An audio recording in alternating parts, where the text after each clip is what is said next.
Hmm.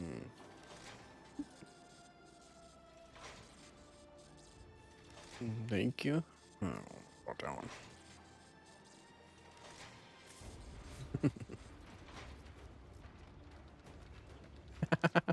There's hundreds of relics, right? Then why do I keep getting the same ones? Oh, I ate too fast.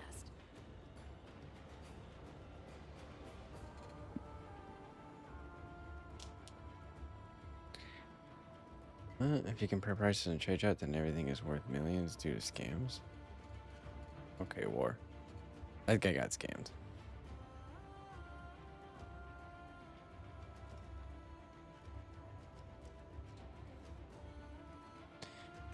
Hmm.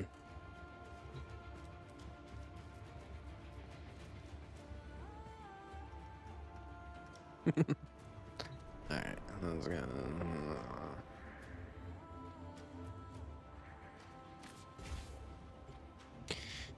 Let's go get some Archon shards. What the hell? There it is. One must make the best of things. Oh, Lloyd. Do you? Oh, hello. I gotta believe there's some clue to. Let's crack that thing. Let's crack that thing. Yeah. Yeah.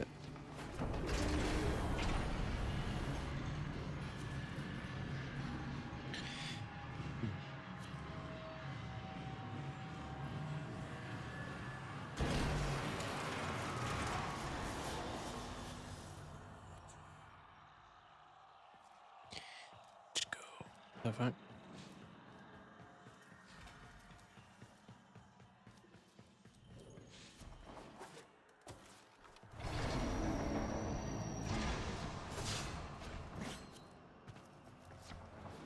What?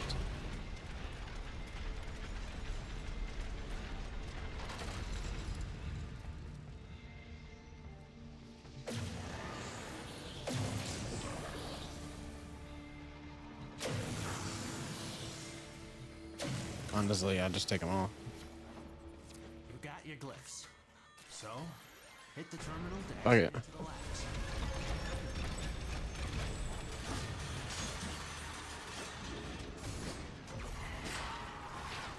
The Netracell is hidden somewhere in these labs.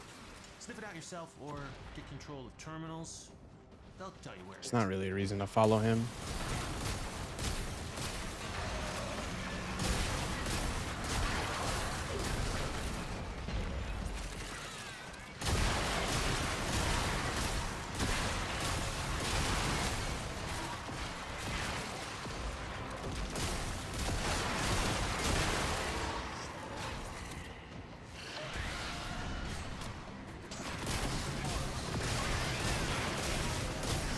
Damn. See? Just need to depend on the Fulmin a little more. This gun can be good.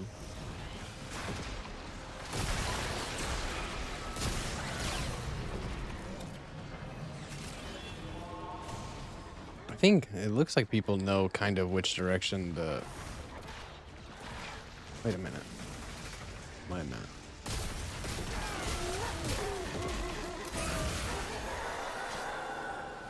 Bitch.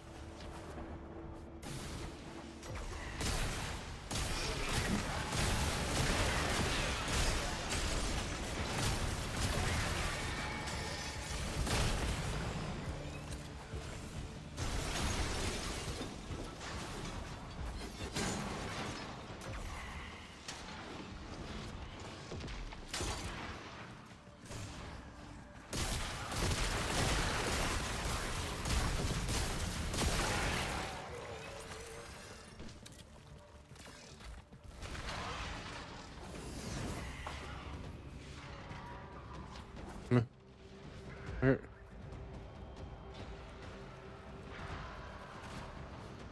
Fucking marker.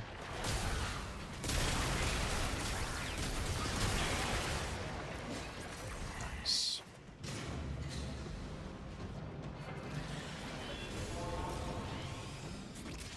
Using the key glyphs will open the Netracell. So be ready. Right door, wrong key glyph. Try a different one. Why does... Oh, that's funny. Wrong key glyph. Try another one. It's actually kind of hilarious that they're trying it.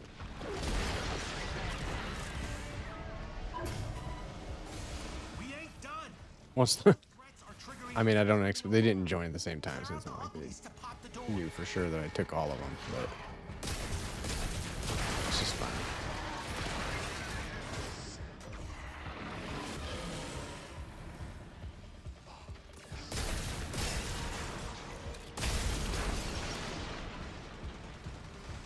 Okay. Is anything gonna show up?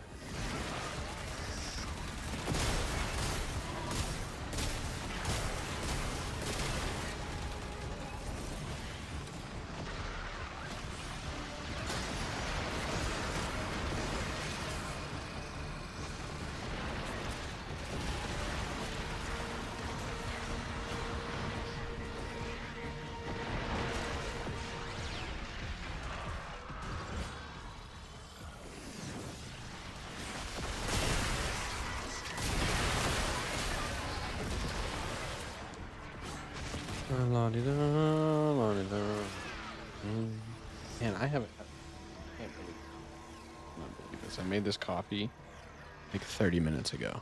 This is ridiculous.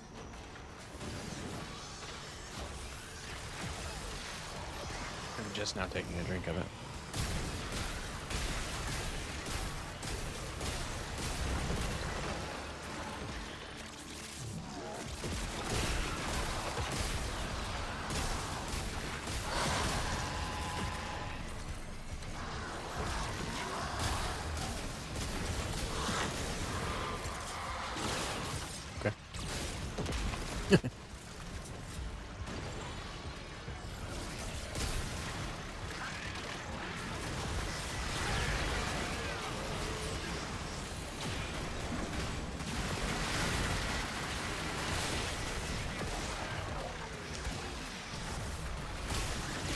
No.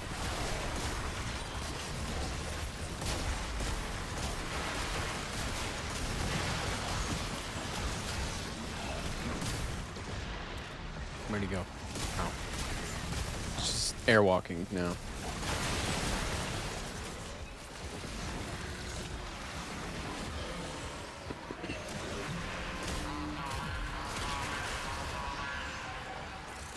Necromites are slowing us down. Find him, smash him. I think they'll kill that thing pretty quick, but I'm still gonna go. Okay. Shouldn't have went.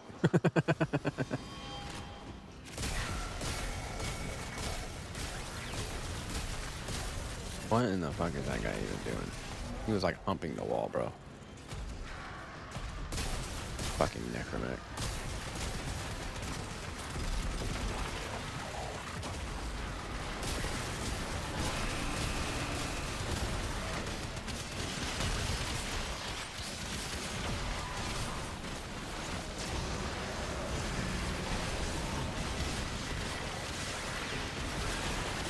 Security level dropping. Don't quit now. Okay. I gotta know what's in that Netracell.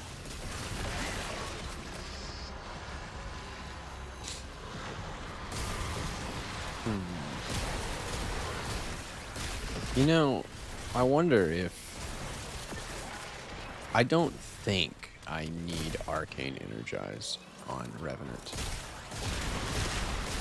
Like, not even a little bit.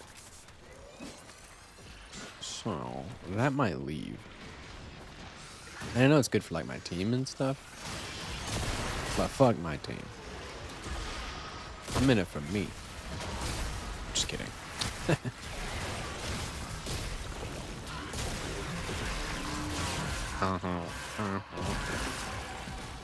Albrecht's damn necromites are reinforcing the Netracell.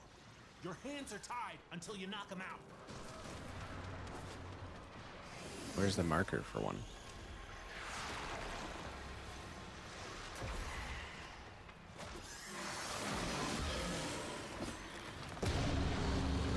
Enemy intensity increasing.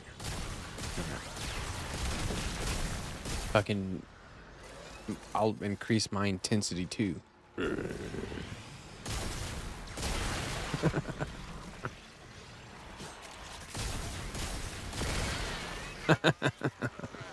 fucking love this gun.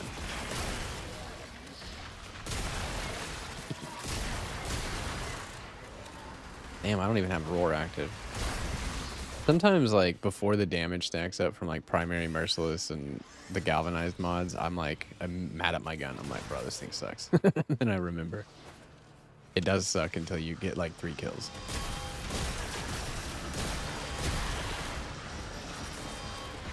After that, it's just ridiculous.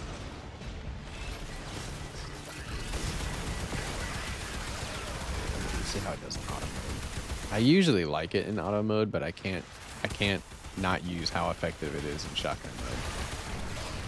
Auto's really fun for like lower level stuff, but shotgun's almost a little required with like forced slash from stuff from the impact. Oh yeah, we just get the money now, huh? You're in. Grab and go. Can't wait to see what Give me everything, dude. I want it all, and I want it now. Yoink. I'm gonna do these until I can't do these because the game says I'm not allowed to do them anymore. And then after that, I'm gonna do some other stuff. Hello. Goodbye. Jade light, bitch. Dude, I will stop what I'm doing, and if I don't have to kill a Jade Light Eximus, I will. I hate them. They're like my bane enemy in this game, who I've decided I do not favor. I also really don't like the gas dudes, but the thing is like, I respect them. I don't respect Jade Lights, dude. Nah, fuck them.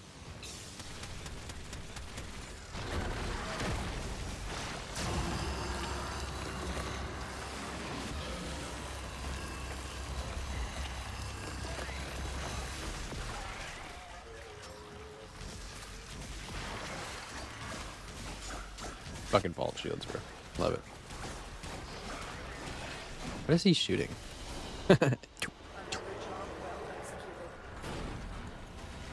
Barf. Oh shit! What up, Seer? Please remember to hand in any Voca you encounter. Tip of the moon and tell ya, bitch. Are we heading out then? Yo, you ever seen that movie? I literally can't ever remember the name of it. I'd go with a pack. But Brad Pitt plays like a hardy Scottish dude. Fucking can't remember that. What is that fucking? I can't remember any of it. It's all like there's no fucking what is it? Round it Scottish boxer. What is that movie? Mickey O'Neill in what is the movie called? What the fuck? Snatch? It was called Snatch. Jesus Christ. I can not remember that. This is what age looks like, sir. Just kidding. This is what weed looks like. I don't know if you've ever seen the movie, dude, but Brad Pitt's performance in that's actually fucking hilarious. And I'll be showing my wife Fight Club sometime soon. Planning a movie night sometime in the next very soon. And I was like, have you ever seen Fight Club? She was like, no. I was like, okay. All right, then.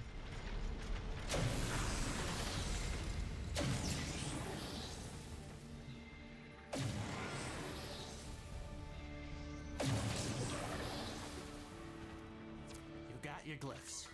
So, hit the terminal to exit into the labs. Wait, am I supposed to wait for people? Already? Can they join now? The Reroll. Netracells is hidden somewhere in these labs. Sniff it out yourself or... Most likely, but I'm going to go ahead and just get back to where I was, and I won't activate the computer till people are here. Because I feel like that, like once you start, I'm sure people still can, Let's put you to work. but I also don't want to assume. It'll take me this much time to restart. Channel 0 left squad. Oh, shit. I know you can take a punch. Let's rob the old fart blind. I'm not much a movie guy, but Fight Club is great. Yeah. Yeah. There's a couple of movies that, like, even if... Because, like, I've noticed that quite a lot of people really aren't, like, movie people. And it's really hard to be a movie person now. Because being a movie person, like, for me, I would consider myself... I would have considered myself one at one point. I've said this shit before, but theaters just, like, movie quality just isn't what it used to be. You know, like, the sentiment about Interstellar the other day, like, at least that movie was good enough to have its place in movies. You know what I mean? Like, at least, like, Inception and stuff were, like, entertaining movies that people talked about and shit. Nowadays, there's nothing in theaters that people care about. I mean, obviously, over the last decade, we've had Marvel stuff, but I mean, it's been how many years now since they've been crushing it? For sure, their movies do fine now, but it's not like it's not like it was. I'm in a pickle, dude. I'm in a big ass pickle. I'll tell you that right now.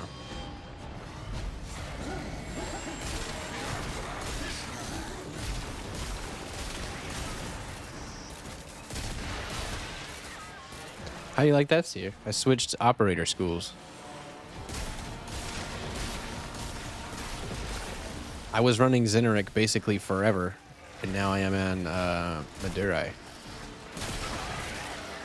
Oh, I fucking love that damage, dude.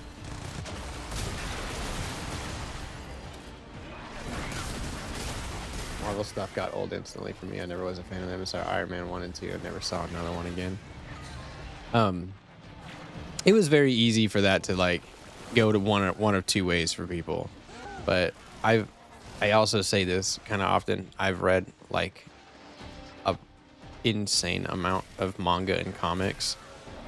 And I like, really loved the Infinity Saga.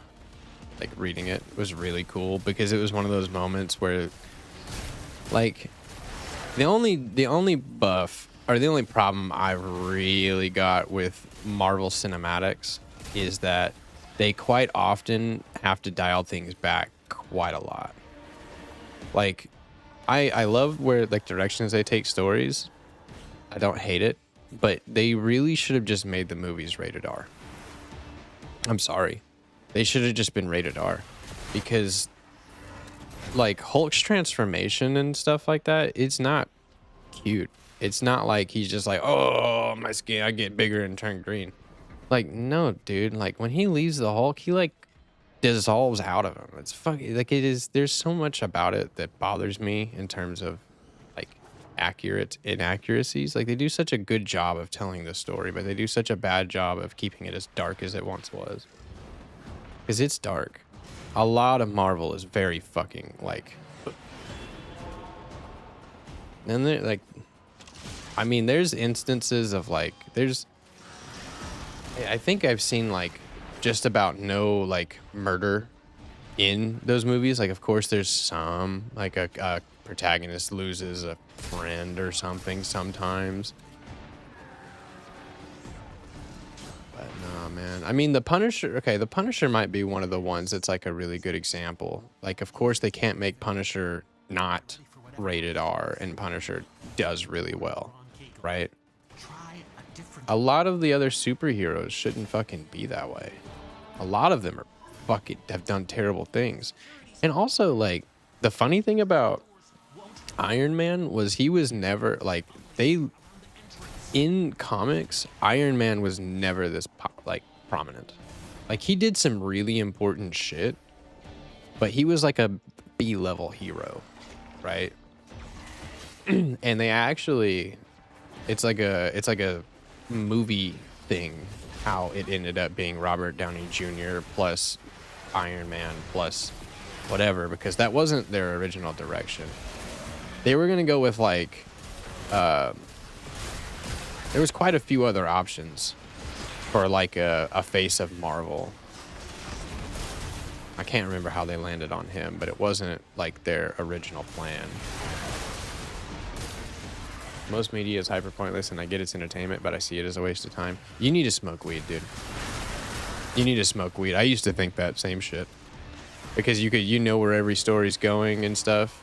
You got to suspend disbelief for a little while and enjoy a story. Because most media is useless, but I mean, people, it's just our current version of storytelling, and storytelling's been around as long as humanity has been around. And it's really nice to suspend your disbelief and get lost in a story. And I never had the fucking, I would get mad at every movie and every book I read. Every movie I watched, I'm like, I fucking know where this is going. This is stupid. Waste of my time. I mean, obviously, Captain Phillips is going to get rescued. I respect opinions are different from mine, though. That's how I see it. Got to read the other messages, mate. Movie. Too many. I'm just kidding. For me, movies and media have to make something that makes me think. Okay, yeah. Maybe context helps. Fuck context, dude. I just want to misunderstand things and look stupid. Has to have something that I can implement in my daily life or something that changed my perspective of something. True. I still don't disagree with what I said. I would still say it again right now, even though I've read that message. You need to smoke some weed.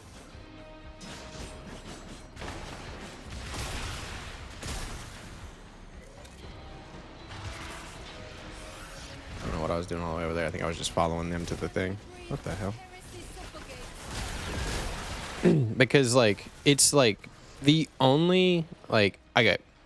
I've also done therapy to figure out why I would literally just get mad at every book, right? And there's actually, like, the block that you have was literally the exact same one that I have. All media is this, da-da-da-da-da. It's pointless. I know where stories are going. And it's like, if that's the only reason that you can't enjoy a story, that's very weak-minded. And it's very, like... And they're not for everybody. But I don't think an utter disdain for them is better for you than not, honestly.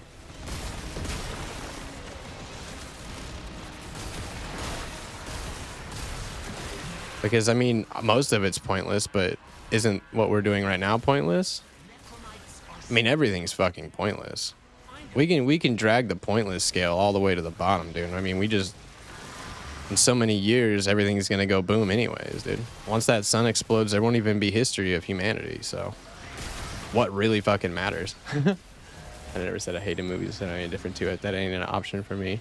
But you mean to tell me that weed is going to make the fact that separates Superman from his regular day-to-day as a pair of glasses less stupid? Yeah, absolutely it will. It'll make you less cynical. Make you slow down and smell the roses in life a little bit. Of course it's silly. But... we're supposed to enjoy silly.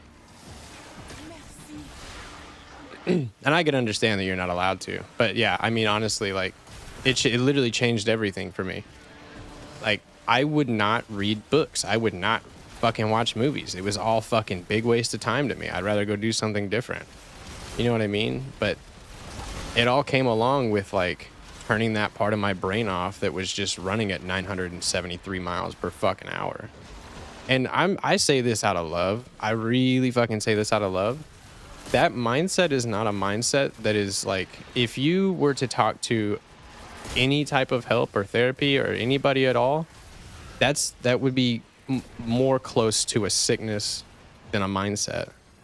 It's like having a feeling about, like, towards entertainment that way is not, there's a laced up issue behind that. It's not just not liking it. And weed is a big solvent for a lot of that issue for people. I have smoked weed before, and it didn't make me enjoy things I already didn't like. It just made me love the things I already did much more. I think the sentiment, I've smoked weed before, and using it regularly have to be separated, because it might make you love things more, but it also, if you use it for longer periods of time, or use it not to enjoy the things, but to experiment with things, those thoughts of why this is stupid don't fucking show up anymore.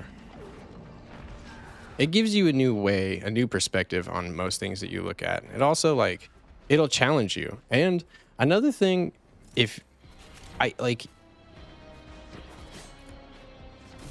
will come a time when you smoke weed when you are forced to deal with your mortality. Like, it happens. One day you're just high as fuck. You're sitting there and you're like, okay, so I'm alive today, right? Okay, but then I'm alive tomorrow, right? Okay. and then again the next day, and then again the next day, and then again the next day. And I just have to hope and pray that every day no freak accident happens to me and nobody decides to rob and murder me. I just have to hope for that, right? Okay. And then that lasts as long as my health lasts. Okay, how long is my health gonna last? Okay, it's gonna last me like 40 more years, maybe? And then I'm just gonna, what? What happened? And then you realize you just fucking die and it all disappears. And like, it's out of touch with your mortality will make you fucking hate everything. Let's put you to work. I'm with Seer on this. I've smoked weed before. It just made me love the things I did much more. Listen, I need to add to this. It isn't for everybody, and this doesn't work for everybody. But it is not wrong that being that cynical is more akin to being sick than it is to being cynical. Because it should, like, that's very closed-minded and very, like, not even willing to give a story a chance. It's kind of a, like, I don't know. Go with the herd, you know? And if that's not what you're saying, at least that's what I'm complaining about.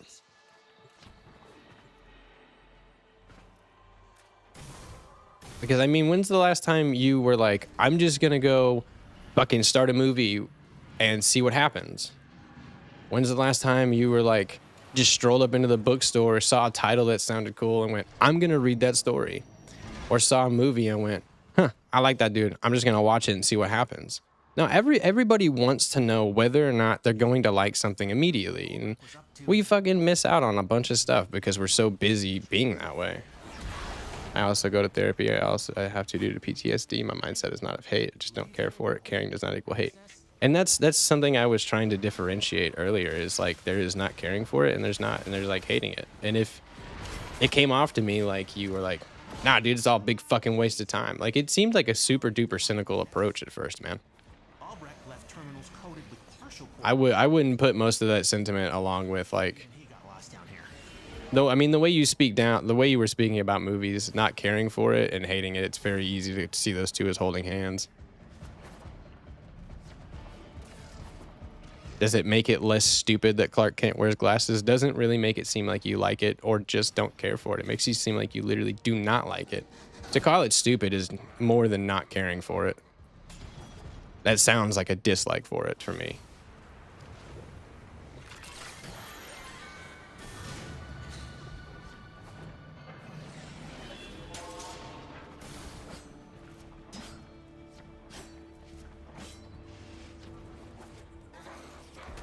Where the fuck?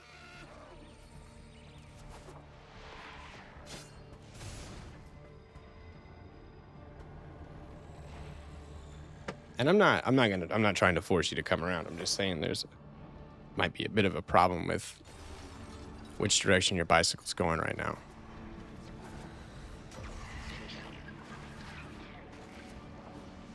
I love how this sometimes seems like it's a fucking 3 miles out here, and sometimes it's all like clustered up, even though it's always like the same shit. Objectively, everything is a waste of time. Exactly. Like, you will die eventually, and what you're saying is true, but there's what we call perspective, and perspective makes you value things differently. In a movie, I'm just sitting there. In games, I am solving puzzles, hand-eye coordination, interacting, etc. Yeah, totally. I was just saying, like, it's very easy to boil every single thing in existence down to a waste of time. And I don't like that argument that something isn't good because it's a waste of time. That's literally the only thing we want to do, is waste our time in many different ways. Ready for whatever happens next. Because, like, well, fuck it, we're not here forever. Like I said just a minute ago, once that sun explodes, there won't even be history of humanity. Unless we leave this solar system, once the sun explodes, there will not be history of humanity. There won't be humanity. There won't be an idea of it once existing. I don't know, dude. That's why I'm just like, I don't give a fuck about much. And like, you know, life's good. It makes life much easier to tolerate once you realize, like, there's just a tiny little bitty speck in here, dude. So it is fair to me that I can claim movies are a bigger waste of time than games, which is why I appreciate one more than the other. Sure.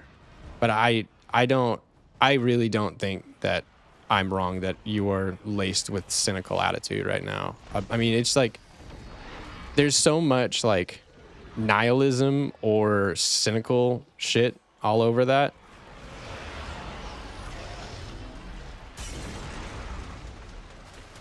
I mean, I know that's kind of like some people's personality. The newest thing to waste time is doing crochet. Started 3 days ago, and now I can't stop. I learned, my grandma taught me how to crochet when I was young, and I thought it was really, really fucking cool. I've seen some of those crochet blankets where they make it with like giant fucking wool fibers. I kind of want one of those. Like you have to use like your whole arm to do it, not just the fucking, pretty sure that Mesa is cooking enemies outside of the circle. I've also, when I was doing a lot of music promo and rave stuff, there were a lot of like artists who were making hats and stuff like that out of it. It was fucking crazy. We would sell booths to people for like $100. We would have 4 booths at this ballroom, or this, it was called a ballroom, but when we built it, it was like a fucking concert venue, right? I mean, all things are basically like that. All venues are just whatever, waiting for the person who rented it to turn it into. We would rent like 4 or 5 studio spaces out, or like little spots out to vendors who'd come and sell all kinds of cool shit, like gloves and whatever that they'd made themselves and whatever. And I actually I propped up a few friends like that, and I gave some of my friends booths, and those little fucks never talked to me afterwards. Like they came and like made money, and like I even let them put displays in my retail shop, and I didn't charge them. I literally they just came and picked up their money. Like I just sold it for them. That fucking bitch doesn't talk to me anymore either. She just disappeared. And it's not like I care if she talks to me. It's just disrespectful. Let's say your assumption based on text, which carry no emotion to tell you the nuances of conversation. It's true, and I am cynical. What's wrong with being cynical? I mean,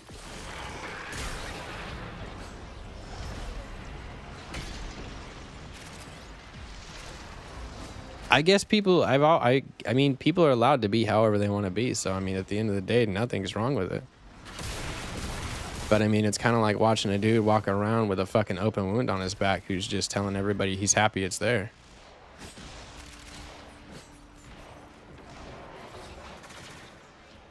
It's like being cynical brings you fucking chronic pain. Chronic pain makes everything more miserable. I don't know if that's true, but that's how I fucking perceive it. I mean, literally, I can't say this any more than I've already said it. When I was 23, I literally had the exact same fucking attitude that you have. And I'm not pulling the once I was younger. It doesn't, letting go of that shit doesn't come with age. It just, you wake up one day being tired of everything. Why does everything make me mad? And then you'll worry about it then. But it's just a hard baseline to live at, man. There's a big issue with cynicism. If there's nothing wrong with it, then what is the need of your point? Fair. Necromites are slowing us down. Find them, smash them. I think the part where I said there's nothing wrong with people being however they want to be might have been taken wherever you wanted to take it, because you can be however you'd like, but it's not comfortable.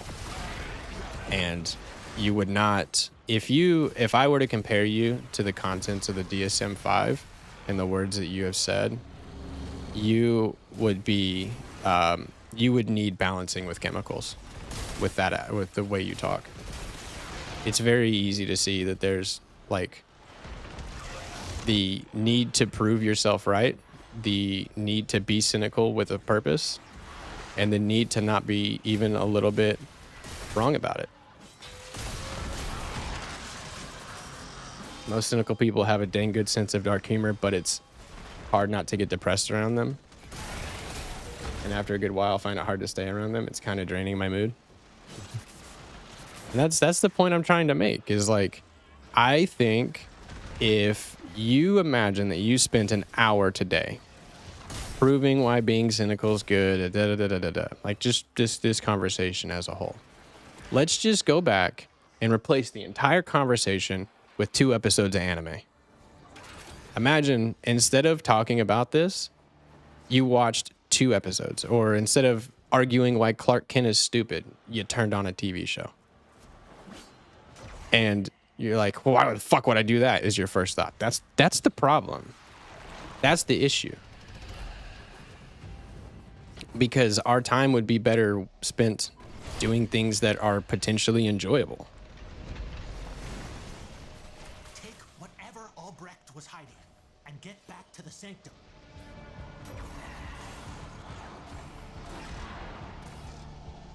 Okay. So, actually, cynicism has been heavily associated with cardiovascular disease, diabetes, dementia, and increased mortality. Individuals with high level of cynicism have been found to experience increased stress, social isolation, how about that? Hopelessness, and a reduced likelihood of using mental health care services. If you're happy, I'm happy. So it's objectively bad for you.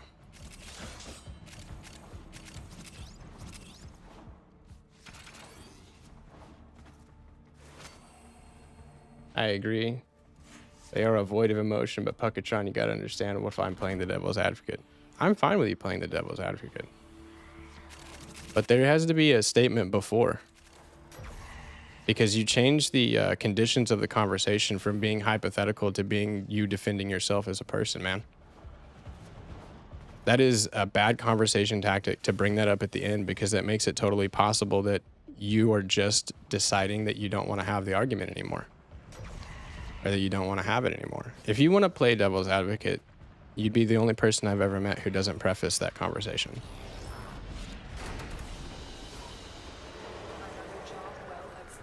And like I said to you, I love devil's advocate. You need to represent yourself that way if you want to, because the entire conversation doesn't come off that way. Most people in most conversations will preface that they, to play devil's advocate, what if, instead of defending it and then going, oh, what if I was playing devil's advocate? That doesn't help me feel like you didn't actually believe in any of that stuff. And that doesn't make me feel like my compassion towards the subject being potentially wasted is a nice thing for you to do. Because if now's the time to tell me that I didn't need to be that passionate about it, thanks. Do you need me? The old man kept a lot of weird crap down here.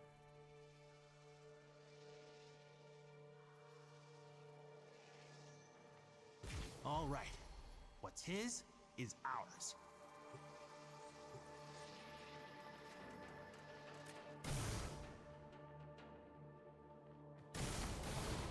But like one of the tactics I use to remind myself not to just dismiss things is like, you know how much better of a day the people are having that are enjoying it than me? A lot better of a day. You know, all the people, like I was like, okay, I can sit here right now and be like, Twilight sucks.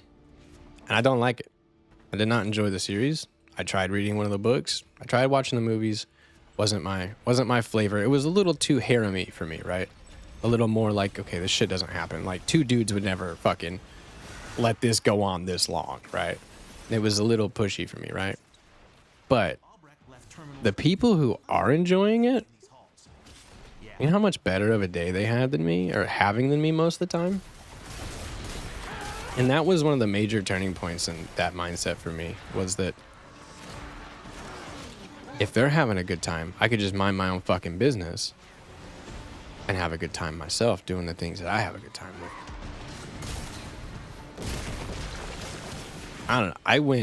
I mean, cynicism led me down to some very dark places.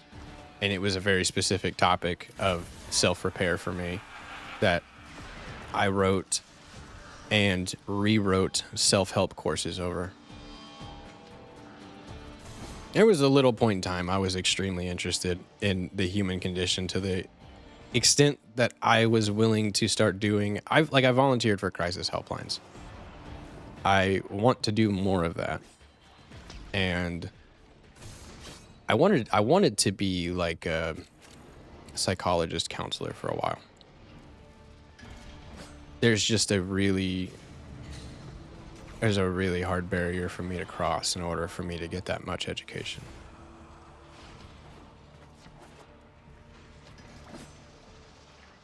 It's not like I can't just, I mean, like, I got some acceptance to school and stuff, but there's just like, I have decided that I would rather have as much as I have and have time with my family than have higher education. So I don't think I'm not over here like I'm never going to do it because I have a kid. I'm just like, I would rather have like $2,600 a month in rent paid and some food and good family time than have a really fucking good job. Security's freaking out. The Netracell doors won't open till you clear the uglies around the entrance.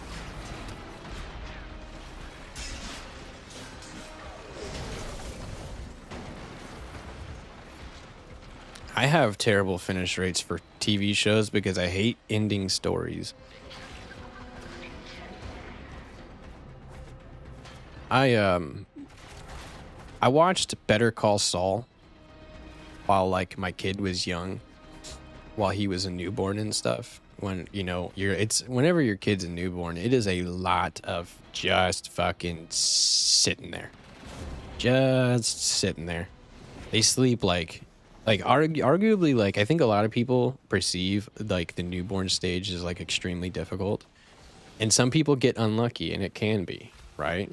There's some circumstances it can be difficult, but if your childhood's like, if your kid's child like that age is going relatively normal, they sleep like 18 hours a day when they're born, dude. So that part's like, what do I do? I just sit here and wait for you to wake up hungry and then put you back to sleep with milk? Yep, man, that's it. That's literally it. It's when they get to around 2 that the personality starts to set in. They start to align what they want, how they want to communicate. And then there's this like really fucking hard part where they want to tell you something. They know what they want to tell you, but they don't know how to do it. So they just grab you and put you where they want you to be. Like if my kid wanted to go outside, he'll just take you by the hand, drag you to the door. And the thing is like, they also they don't learn like cause and effect, and like they don't learn that if I let my dad get dressed, he'll take me outside. He just goes, I took him to the door and he didn't let me go. This is fucking bullshit. Fuck, the inherent flaw of your argument is that you forgot that preferences exist. I am allowed to be critical of something, especially when it comes to my preferences, without being cynical. Okay, man. Enjoying things and respecting things are very different things. I respect superhero movies. I respect it all. The inherent flaw of your argument is that you forgot preferences exist. I never, ever forgot preferences existed. And the thing is that you are allowed to be critical of something that is entirely true. You didn't say, I just don't like them. That is never what you fucking said. You never said, I just don't prefer them. You said they're a waste of time and Clark Kent's glasses being the only differential is stupid. And you insulted them. It is totally cool to be critical of things. And I never said it's okay to not prefer them. But your attitude is so cynical that it's hard not to call that out. And it is really challenging for me to understand how many times you're going to try to rewrite the narrative and type of argument that was, and try to go back and be like, what if I was being devil's advocate? Hey, you forgot to consider that perspective existed. None of that shit possibly makes what I said about cynicism being wrong, or the fact that having that attitude sucks. It's cool to be critical. It's cool to call everything trashy, but there is a fucking character flaw laced up all over that. And it is so disingenuous to pretend like I'm not at least fucking half right. And to take a moment and look at that shit and go, is this guy right? Am I just automatically dismissing what he says and trying to find ways to make his words sound wrong?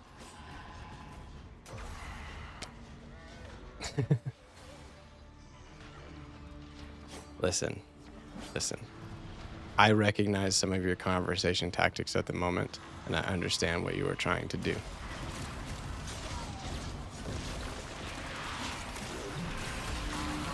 Your point of view sucked, and not a lot of people were a fan of it, and it's not going to be easy for you to retroactively justify the things that you said.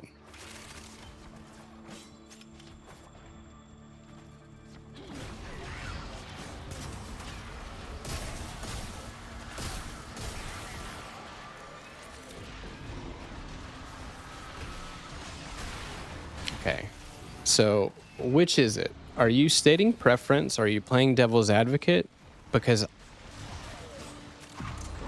the confusion factor you are attempting to put in is getting high.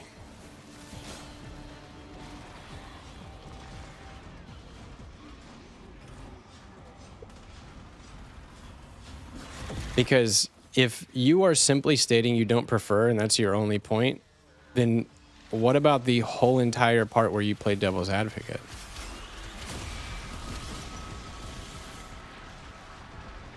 That wasn't just you stating your preference. It was not.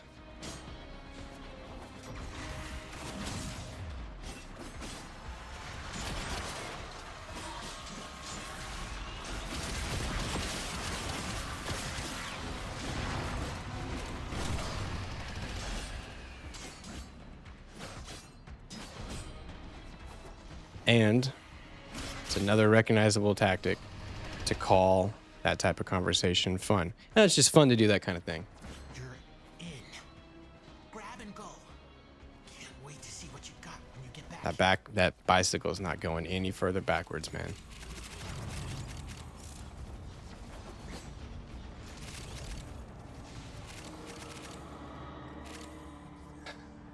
Listen,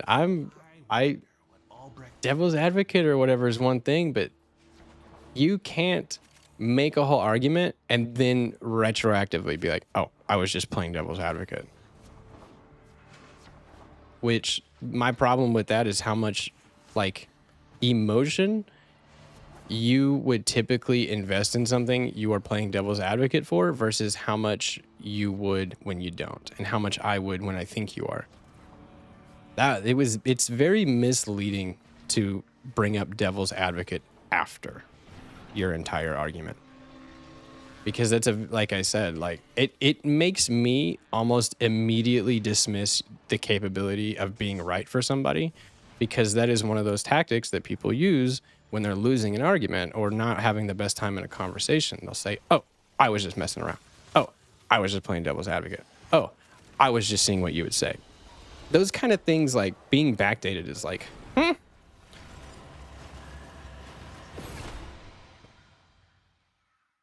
That's true. I agree with that.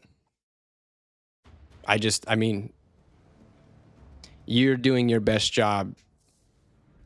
I would assume you're doing your best job to convey emotion through the words that you say. And these are the emotions that you have conveyed to me that you are feeling. Now that you're here, Text is Endo, text. let's Fair. put you to work. Do I have any Netracells left I can even get? Don't want to tell you your business. 5. But if I was trying Wait, to get into a Netracell, did I do that without getting rewards, possibly? you're the boss. I may have. Tear it, popcorn. Please remember to hand in any. All right, what was next? Netracells. I wanted to do. You have new quests in your codex. Try it. Endo and arbitration.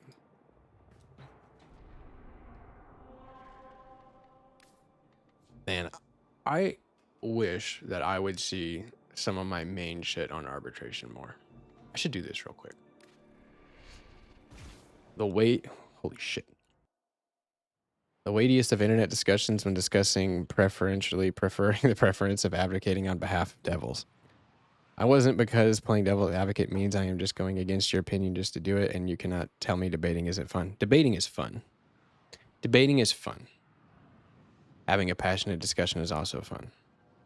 I am simply trying to say that when a conversation goes on that long, and then at somewhere near the end of it, somebody turns around and goes, what if I'm just playing devil's advocate? What if I was just kidding? What if I was just saying that? It's like, how did it get discredited 101? Say your, like, purpose after your conditions. It's not the best method of doing this. Fair. Debating is not fun. Change my...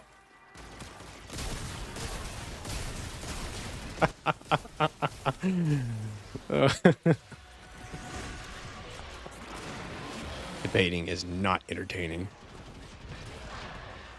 I never like...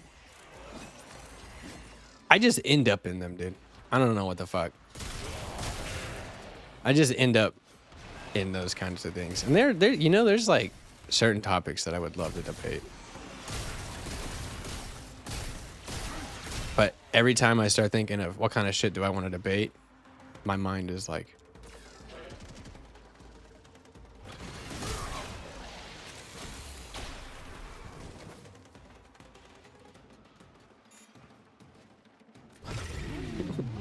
this is one of my favorite things. They were like, hey, we noticed you could ride your Cycle everywhere. That wasn't intended. However, have fun. I address that. If I tell you beforehand, you wouldn't actually try, or you would be as passionate. That's manipulation.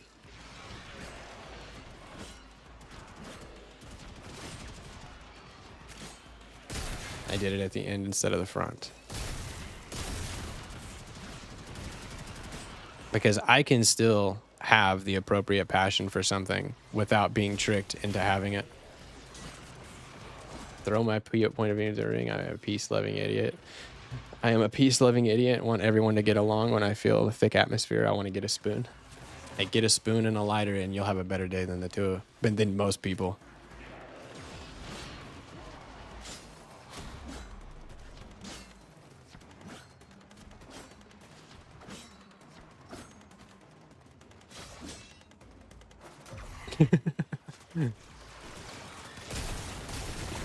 Just melt some salt in a spoon.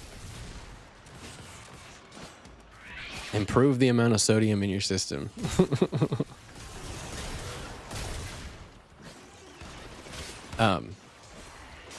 Alternatively, though, Seer, I do have a recommendation that is totally legal for you to try. If any type of like neurogenesis is ever important to you, there's a mushroom called lion's mane mushroom that is largely medicinal and brain neural activity and stuff, and it's really fucking cool for you. It can give you some of the like relaxation and a little bit of the like slowing the fucking 80-mile-an-hour car down to 65 cruising speed without making you lose your fucking job. Shit thicker than a Walmart shopper in Florida at 3 a.m. Jesus Christ, dude. One day, I shall Jesus Christ, dude. head. I mean, you know what's crazy is like as soon as you said that, there was like a of mental images that went flying through. The spoon is for scooping the thick air. Oh, okay. I thought it was for crack. I thought it was for drugs. Listen, we're two very different people, sir.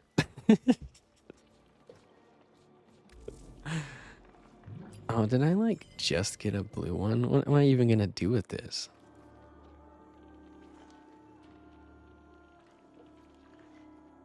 Armor. I'm gonna quit the job though. Oh, really? I guess I'll just make myself super tanky. I guess I'll just have a bunch of armor.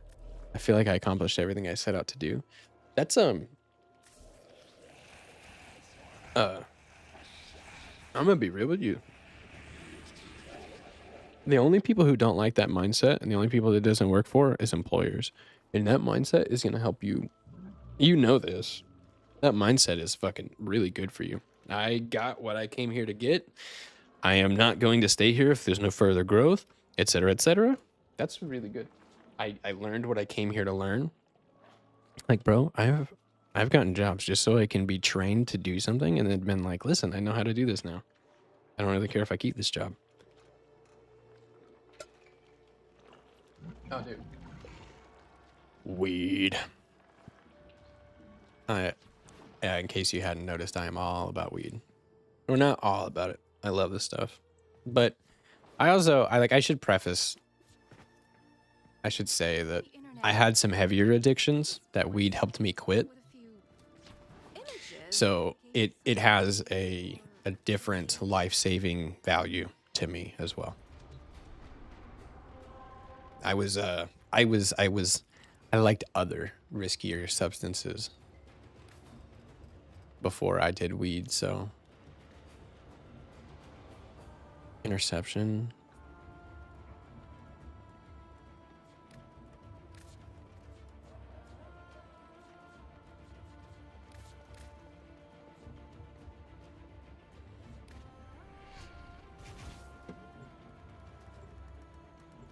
That's how I approach career. Don't like the idea of being loyal to a company that can place you within hours. You know, I think in my entire work history, I might have had 2 jobs that didn't make me feel like I was just a cog in the machine that could just be. I mean, and to be fair, it's not like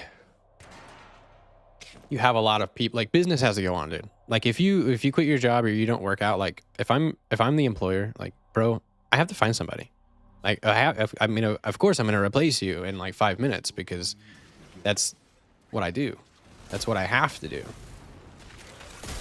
But like, it also, like, there's employers who understand that we understand that. And I've had literally like 2 of them dudes my whole life who explained to me, they were like one day, a day came along at the job and they just kind of like, I mean, they were good bosses. I've had 2 really good bosses that were big mentors to me. But one of them was like, hey man, you know that I'm never going to pay you more than this, right?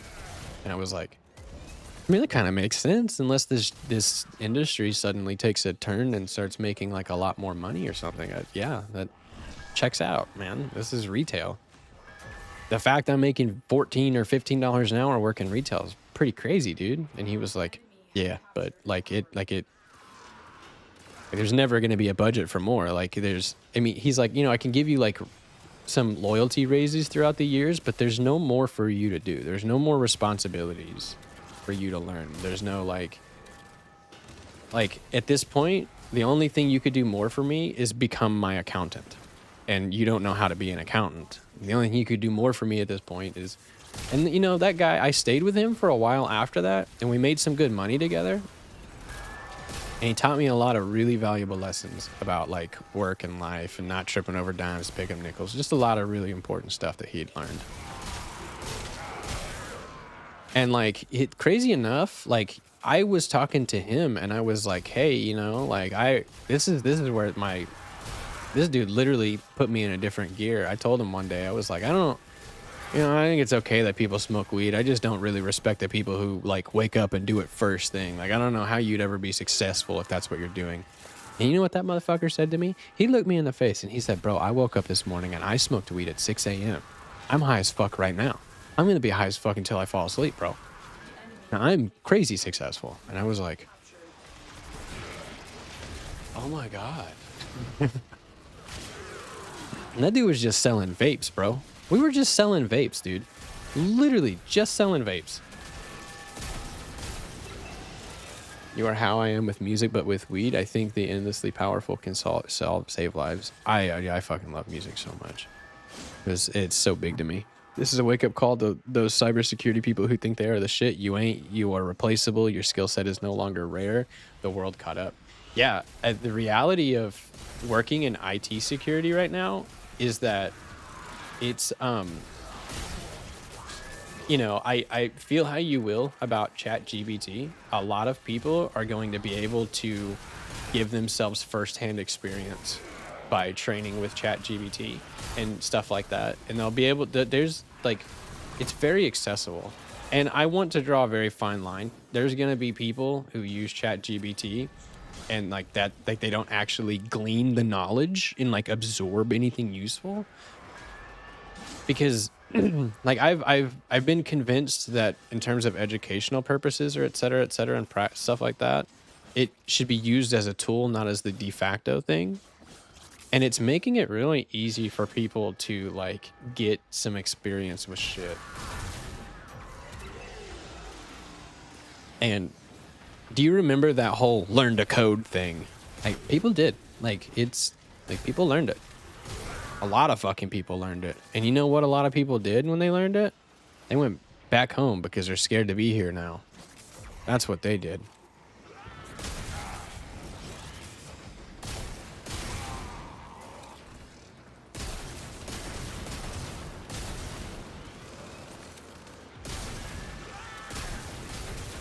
Like, you know, oh my God.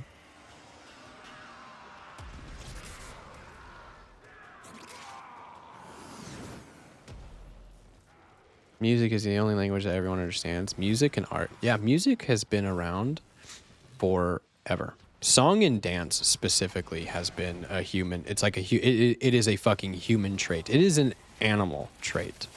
Song and dance is something that is like universal amongst the entire animal kingdom. All animals have, I mean, there's lots of them that don't really do the same thing, but lots of them have a literal fucking song, and almost all of them have dances. And, you know, we call them, like, mating calls and stuff, but, like, bro, that's what a dance is. Sierra, I have a concern and a question. Are you willing to risk going back? So if there's a mass exodus of these largely talented people right now in tech field and in cybersecurity, et cetera, et cetera, et cetera, Never receives it. where did the last guy go? Where did the last guy go who was the tech guy who wanted us to know the truth going on? Who did he go to work for? So where are these people going to go?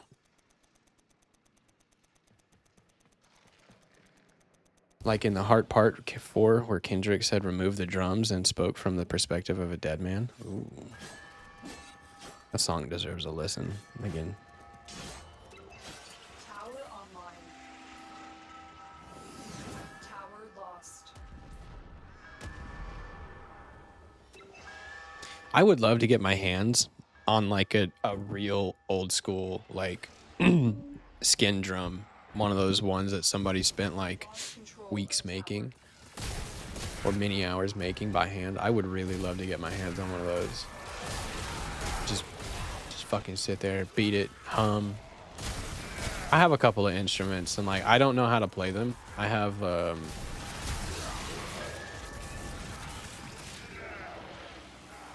tongue drum.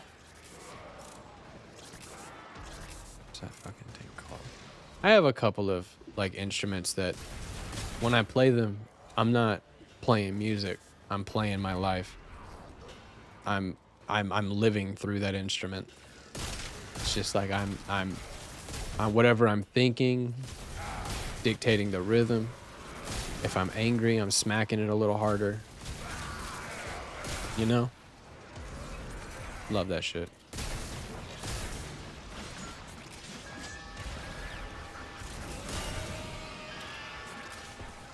Where did the last person go? The last person didn't go anywhere. That person realized that probably quitting based on principle leaves you broke, so he is working in a mid-range job.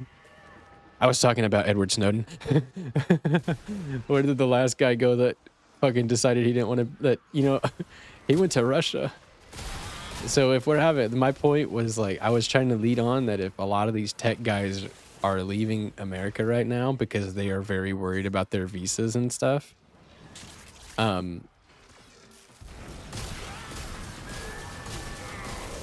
You know, I promise you that there is some president out there who is building an office for those guys right now. because those guys want to like you know, I don't know if people who are international workers are like, I don't know if they feel one way or another about working somewhere. Seer, you could speak on that. If you had to switch locations for jobs, you don't really fucking care, do you? It's kind of the name of the game, right? As far as I'm aware, he isn't working. He is a political refugee. Yeah, I would say he's not working either. But like, look how happily they were like, hey, you know, we'll get you here. And I mean, they made some arrangements to get him out. I can't remember exactly how that went, but I know that it was not easy to get him out of the United States. And I know that he, like, if I'm not mistaken, it was like by a cunt hair that he got out, dude. I'm not sure how he makes money. He is exceedingly good at hiding what he does. That's the thing. Yeah. Like don't you think that they were just like, hey man, room and board forever? Maybe a little work for us? You know? That makes sense to me. And, you know, when it comes to things like, it's very easy to write it off and be like, defector, traitor, fucking get him. Espionage. It's very easy to do that. But it's also like, if we are so busy saying that, we're also like really busy not paying attention to the fact that, like, you know? Nah, he wasn't in the U.S. when he leaked the information. All right. Okay, good stuff. I do remember the U.S. did try very hard to get him, though. And he had to be pretty careful getting to his final destination, because that was a crime in which they were more than welcome to, like, ask other countries to bring him back or to drop him off. And I'm pretty sure he, like, got really, really either lucky or the right people figured it out for him, where he could fly and stuff without ever being in a country that was like, all right, buddy, we gotta take you. We gotta arrest you. Like, can you imagine landing on every fucking plane and you're just like, are there gonna be like 100 military people here waiting for me? Because like that was like a fucking war crime. Like that was like the equivalent of bad. That was really bad. Our government was really upset. They were like, "Grr."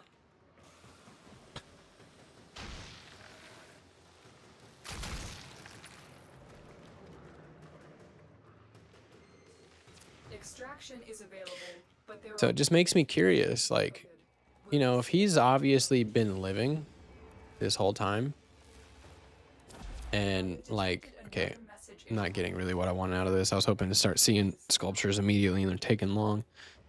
Oh yeah, they really did try. Anything they had, yeah. Isn't it kind of crazy, right? Like, if I'm not mistaken, so since he's been gone, it has been decided that the thing he exposed was unethical and we shouldn't have been doing it. And most presidents agreed.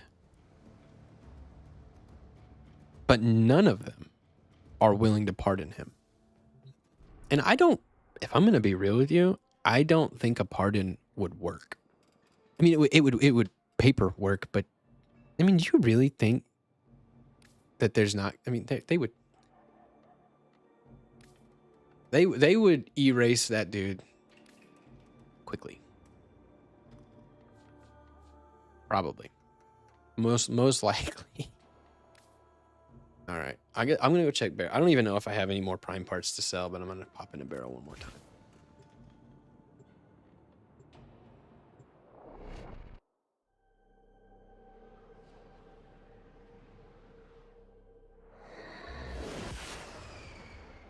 They agreed to get voter. That was a bold-faced lie. They agreed to get voters. I can confirm the systems got even more intrusive and even more powerful. They just got better at hiding it.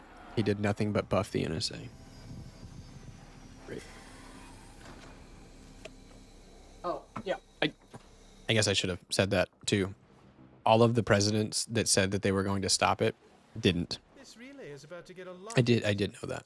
That they, even though that they were like, "Well, we shouldn't be doing this," like actually never stopped. Until next time. And it was one of the it is actually one of the things that Obama promised. Obama was like very specific. I'm going to end this issue. It looks like I bought everything I needed. I am going to make this a non-issue. And then he didn't. And I can't remember who said it, but it's like, it actually hasn't helped.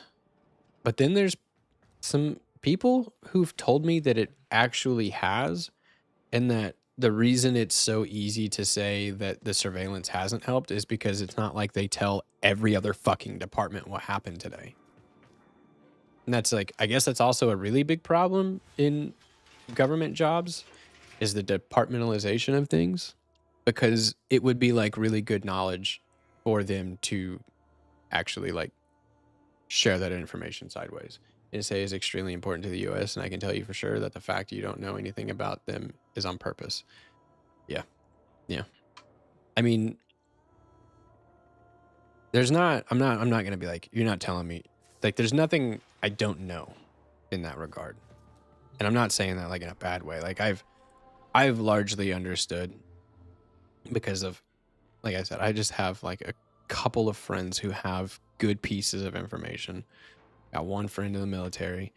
Those companies, especially the NSA, is like one of those things where it's like, you know our name. And you have an idea of what we do. But, man. That is a very, very, very, very powerful 3-letter organization, man. I am being painfully obvious on purpose. I am trading. Yeah, I bet you are. Yeah, I'm sure. Okay. And what's next? What am I gonna do? Do I have another thing on my little list? Or did I not? I wanted to do more arbitrations, but interception's fucking lame. Alright. Defense. Let's do... Fuck. I didn't want to go through with that.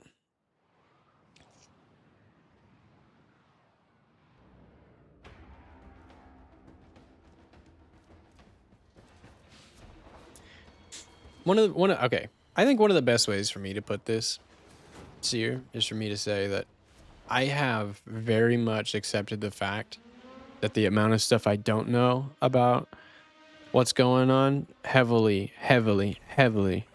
exceeds the amount of shit that I do know. Especially when it comes to the lettered organizations, their behaviorisms. Like, you know, one of the things that I do this quite often. I like to think about, I'm a human, the year is 2350, and I'm reading a history book. What is any of this going to look like? Like, if I was going to write that history book, there's no possible way to write it without some subjectiveness right now, right? Like, how could I write history without being a little opinionated? And you know what I mean? So it's like, I'm kind of scared. Or like, whenever we do have a scope of what they've really been up to, how far away is that? NSA is, NSA is the agency everybody fears in the hacker world, even the people on their side. Yeah.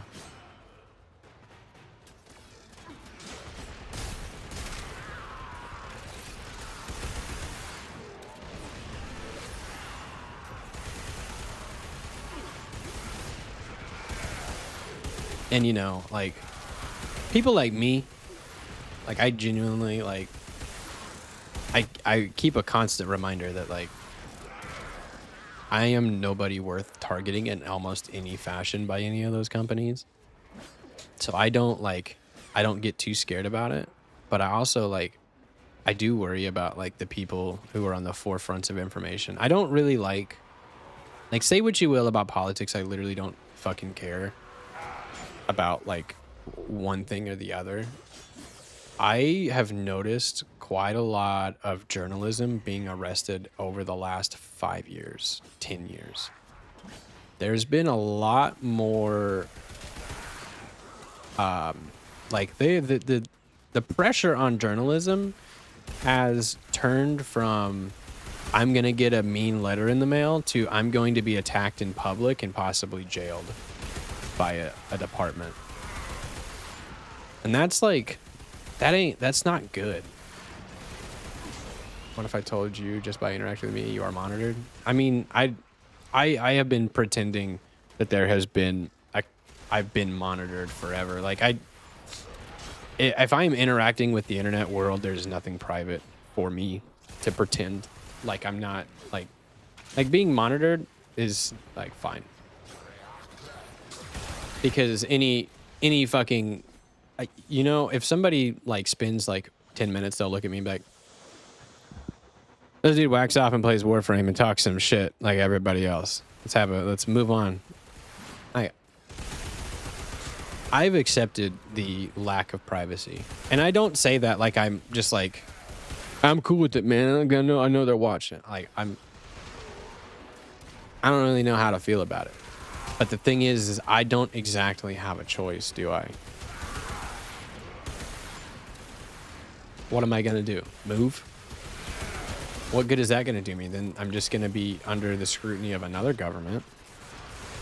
You know what I mean? And honestly, like a lot of them are getting really bad right now. It's not just us. It's not just here. It's not just scary here right now. And if you're like, it's not scary, things are going great. I don't care who you support. This isn't a good time. This is one of those times. It's like, this is what you read in history books right before shit gets real bad. This is exactly what that is. And in a lot of places too. If I'm not mistaken, Canada's really upset. Britain's really upset. A lot of governments are being like challenged. They're trying to take them down. It's a real weird time. Yo, what up, Devine? No, you do not. Even if you move, they will still monitor you. Yeah, exactly. Like, see, like, what's the point? Why? That's kind of one of those things. It's like you're better off just assuming that you have a camera, a shoulder-mounted camera, watching you that you cannot remove. And if you live your life like you are under surveillance, I mean, you'll either get really sneaky, but the point is like, I'm not over here like, they're fucking watching me. I'm going to take steps to make sure they're not watching me. And you know, like, I see a lot of those. Okay, like, I don't want to dismiss the validity of the conversations that this dude brings up, but there's this like really popular white hat hacker right now who's been on like Sean Ryan podcast and a lot of TV shows, and he brings up a lot of like the hacking world and hacking technologies. And I remember seeing him give somebody a phone that would use like encryption and et cetera, and it was like a walkie-talkie, but it would communicate through a web, and the message will get to the person you intended and only them. And there's a little part of me that's like, I want to believe what he's saying, but in order for me to believe what he's saying, you have to convince me nobody has the capability of intercepting that message. And I don't believe that. I believe the only way you want to be unintercepted is to do it the fucking old school way. You get some friends together, you make sure there's nothing around you, and you write shit down.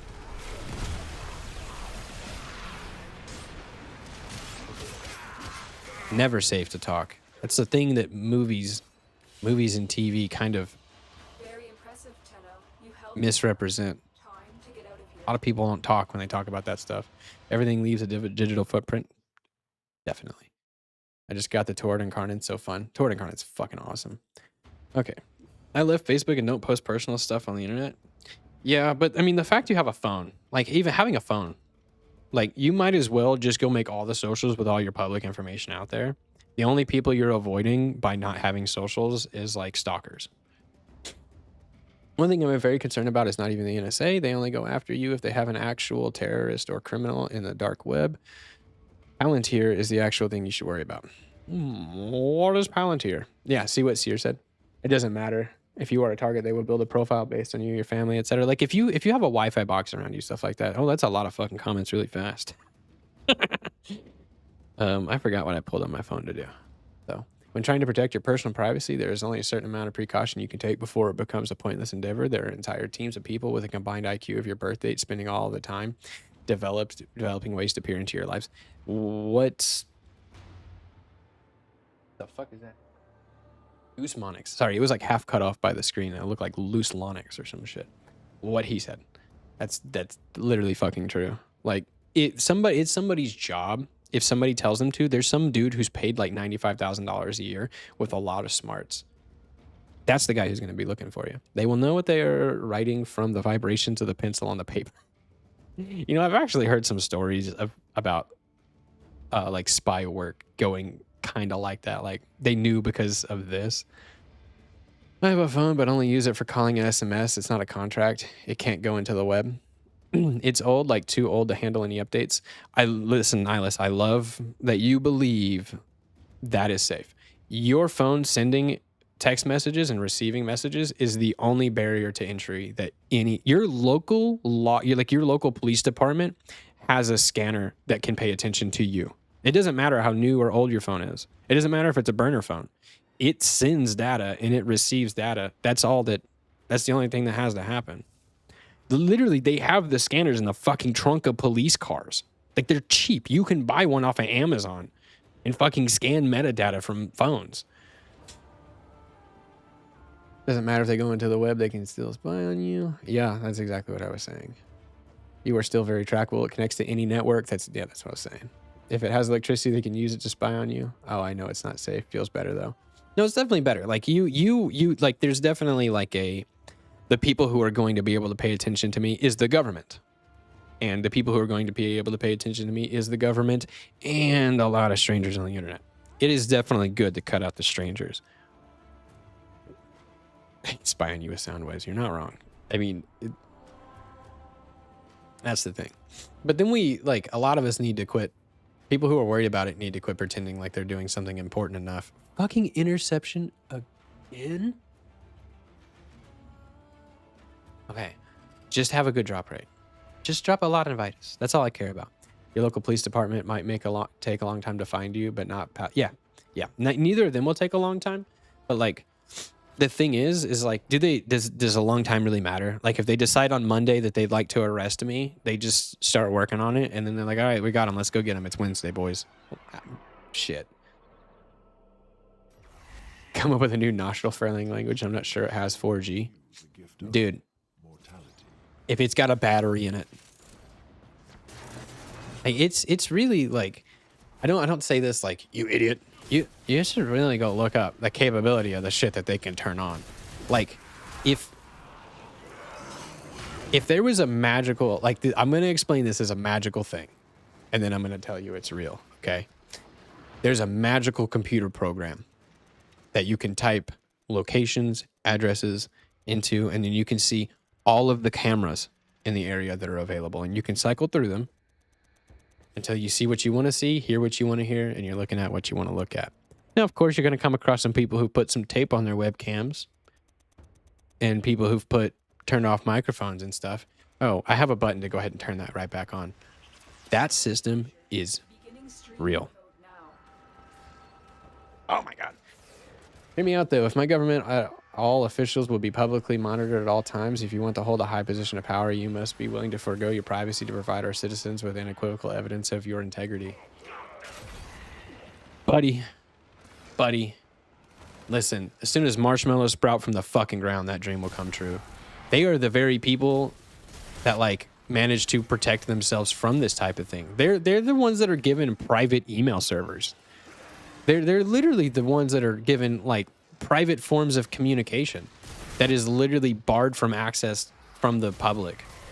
Wait till people find out you can be tracked and driven remotely. Your car, yeah, that was like an immediate thing.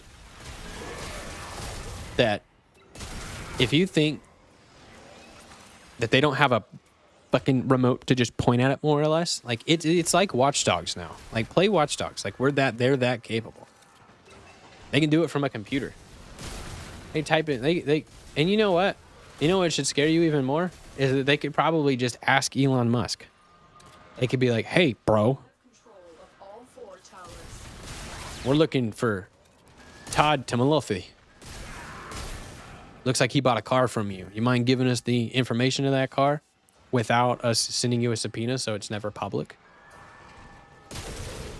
Real weird how much surveillance they got out of that guy, isn't it? How many satellites does he have?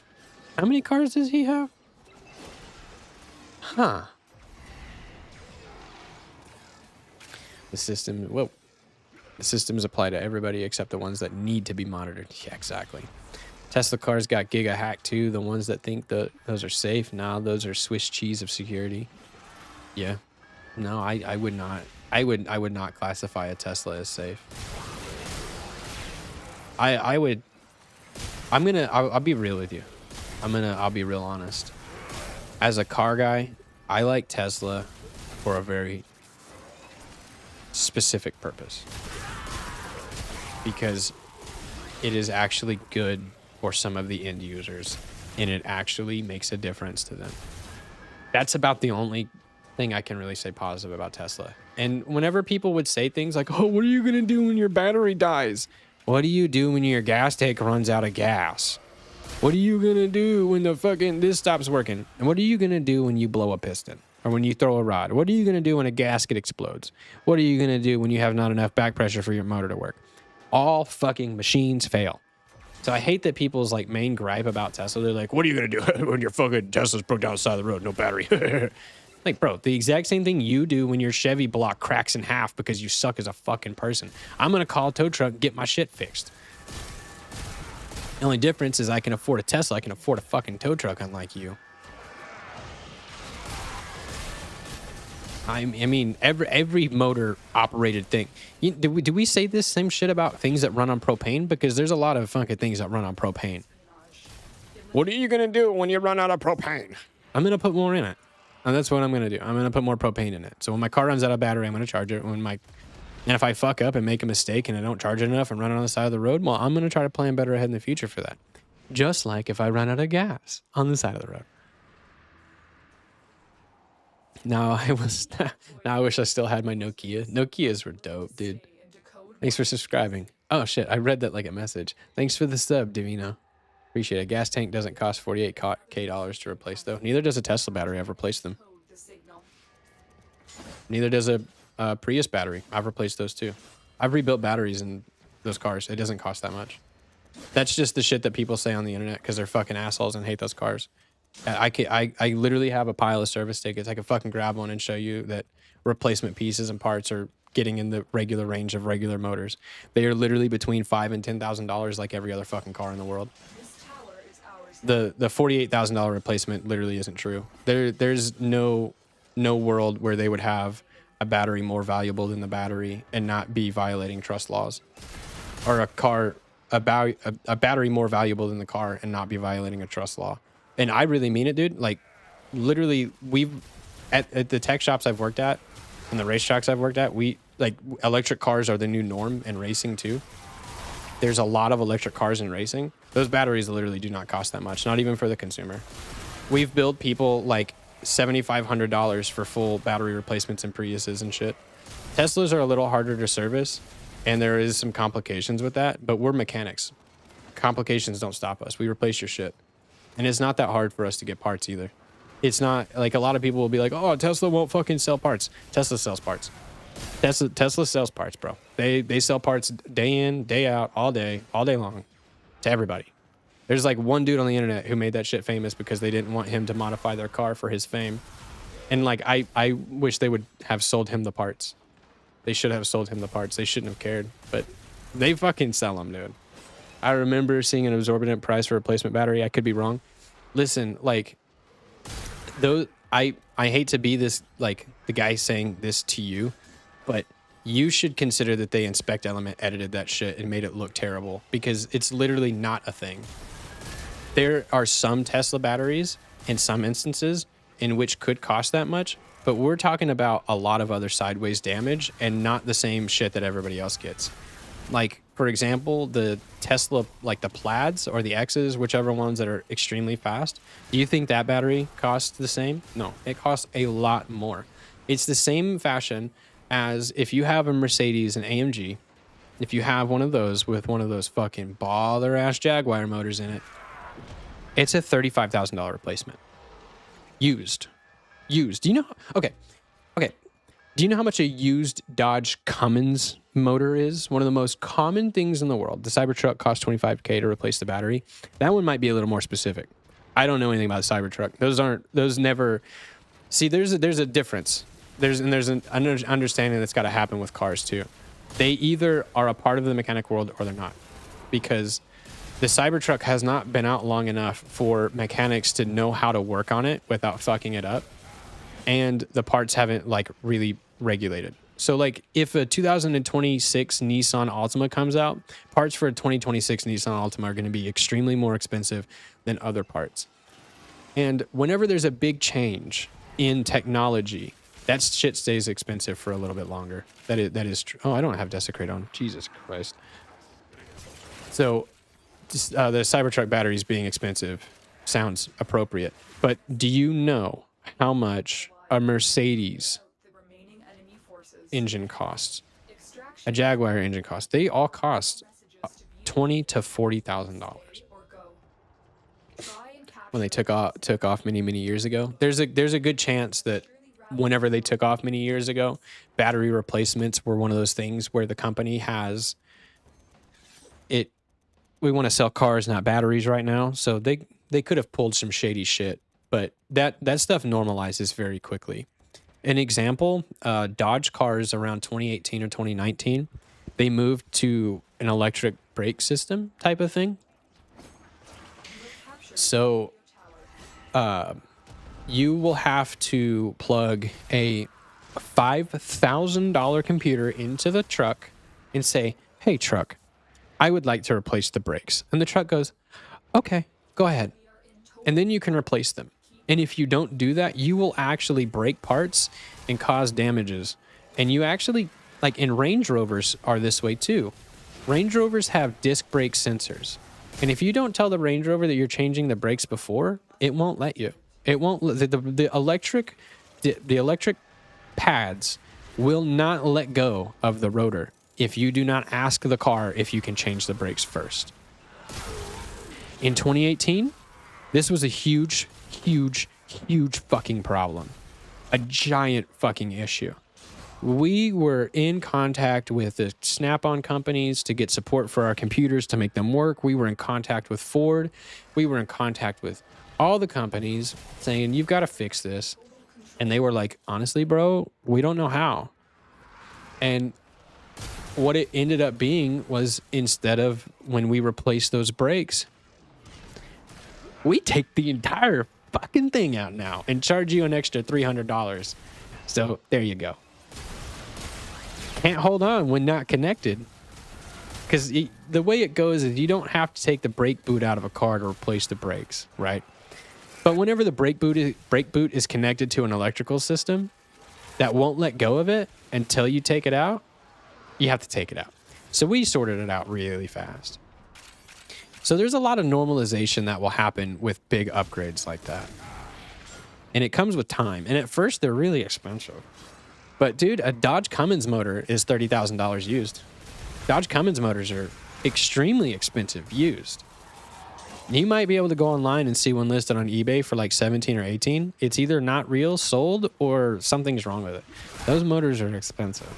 Motors, period, are expensive. And a lot of the times they outvalue the cost of the car. And I don't know, I can't tell you why that happens. I can't tell you how it happens so often. I have a problem like that right now. I have a car sitting in my fucking driveway that needs a new transmission. The transmission costs $9,000 fucking dollars. What did I do? I'm paying the car off and just bought a new one. You just take the fucking hit. It's the cheapest way out, because every other option is fucking stupid. All right, let's see.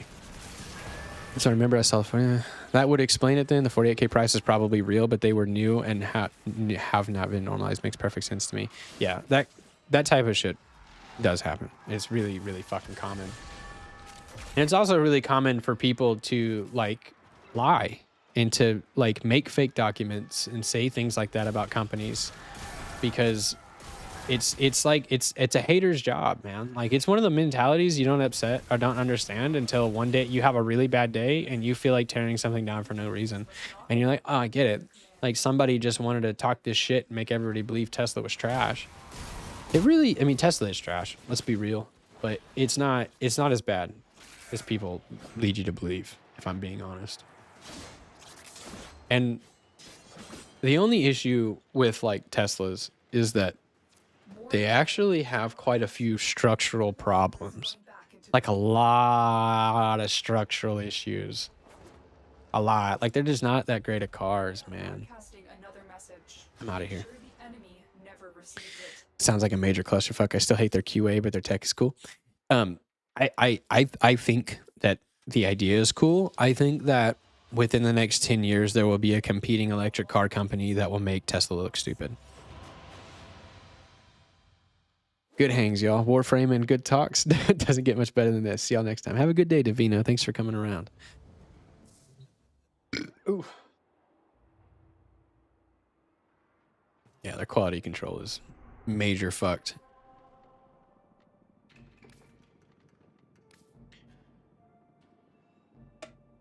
And I think part of the Cybertruck's problem wasn't that it wasn't cool or that it couldn't have worked. It's that he made it look like, he talked about it like it was about to be the new like base standard military vehicle. Like this is the new Humvee. He had that fucking attitude about it. So, I mean, maybe he didn't do all that. The failures that it had wouldn't have looked so bad, because a lot of cars have failures, man. A lot of cars get released and don't do very good. It happening to Tesla means that they are in the car world because they've had bad releases. It happens to a lot of companies. But a lot of the car world is largely an industry that feels like they need to improve every year. Even though I would have considered cars mature many years ago. I would have considered many things mature many years ago. And they just keep doing things to like see if it works. Like there was an era of time whenever they were shutting down a certain amount of cylinders and motors to save gas mileage. And like auto start is actually causing the exact problems that we all think auto start's going to cause.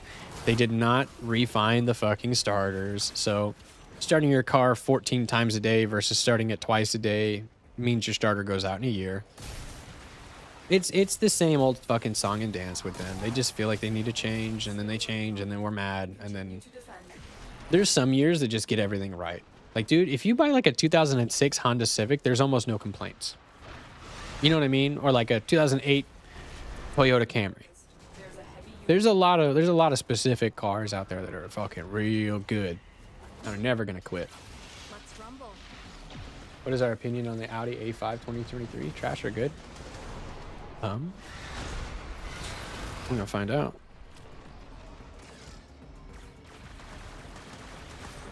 '23.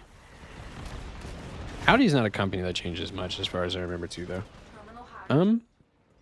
Looks like a decent commuter car, man. Honestly, it's not a bad looking Audi, and the two-door version looks pretty good. It looks like it's coming in at around a $30,000 price point too. It's not bad.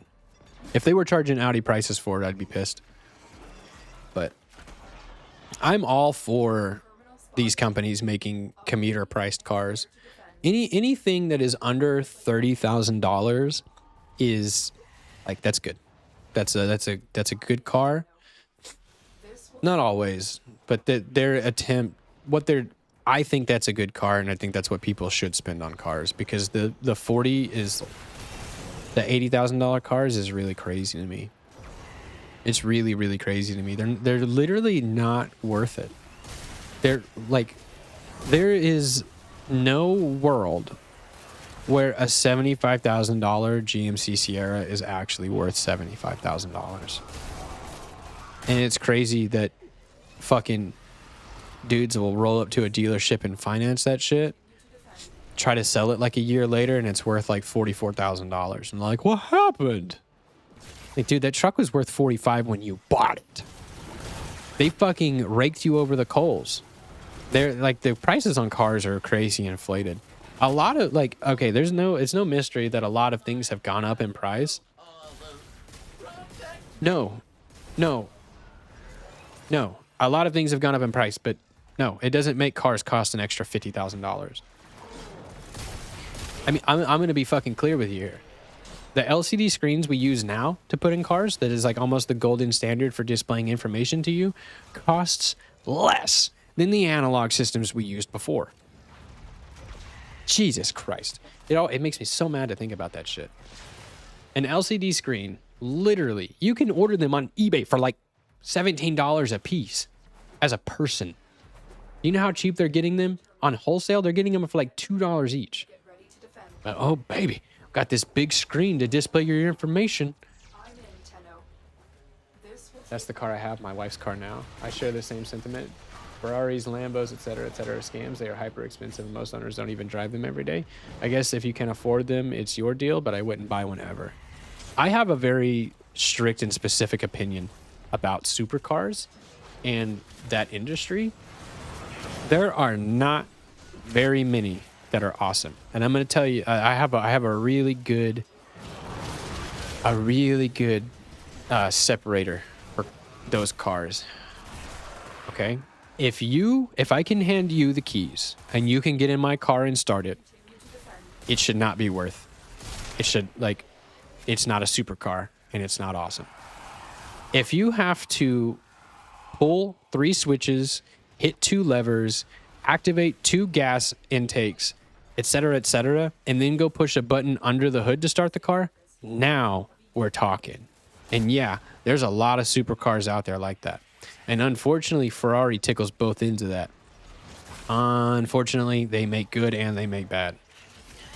Because there's also like the reality of some Ferraris are not priced like you might imagine that they are. Some Ferraris are only a couple $100,000 new. And I know you're like, well, it's still expensive. It's not $1 million. And I do like a lot of supercars are just a waste of your fucking money because like they put expensive leather in it, they put this in it. If you want to know what you're supposed to feel and experience when you pay for a supercar, Dodge Viper. Dodge Viper is what you are supposed to feel when you pay for a supercar. Now that's one that you can get in and just start. Anybody can get in and just start it. But my God, that is one of the cars that means the most business out of all of them. Out of all of them, that's the only car that brought its winning hand to the table. I don't care what car you show me. Dodge Viper came ready to explode. It's ready to blow the fuck up. It came here saying, rev limiter? I don't want to stop you. They're fucking cool. And there's quite a lot of those cars that'll meet that criteria. There's also a lot of them that don't. Like Lexus. It's not the FRS. BRZ. It's the Lexus version of the FNX.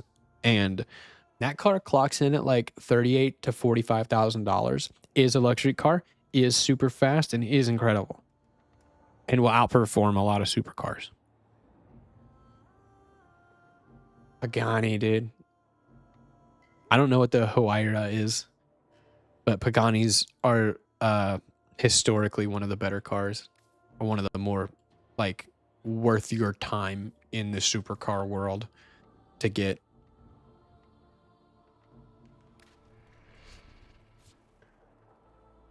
What do I do? What am I gonna do? Any events? Any quests? No. Event? Let's help Clem. Paganis are really cool. Man. Look at the Zonda and shit.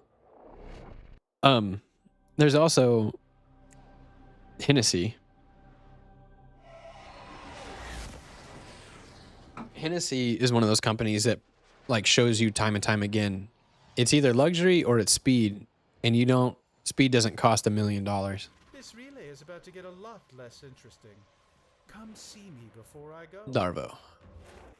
Listen, I drove a Huayra and have been in love ever since. That shit made me feel like I own the road. I'm gonna have to look one of those up. You know what? I'm gonna try something here. Let's see. Boink. Let's see.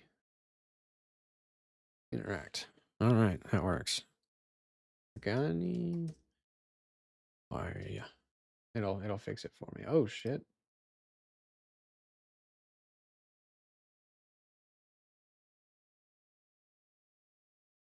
Oh, thanks. I wanted the picture to be the exact same size just over there.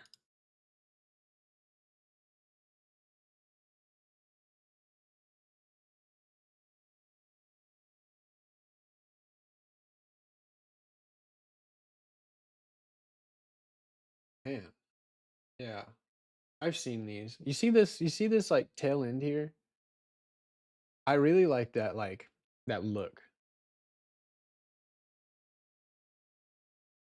Jesus. Got a hell of a cockpit too. That just looks like such a nice driving experience. I'm not even gonna lie. That looks like a fucking nice driving experience. Not very many cars are worthy of taking a picture of you driving it. Whoops. And like also looking good. That car looks sick, man. So, How much are they? you say, will you help him out? And don't worry, How much are they? you'll get paid too. That makes a difference to me. That makes an opinion change.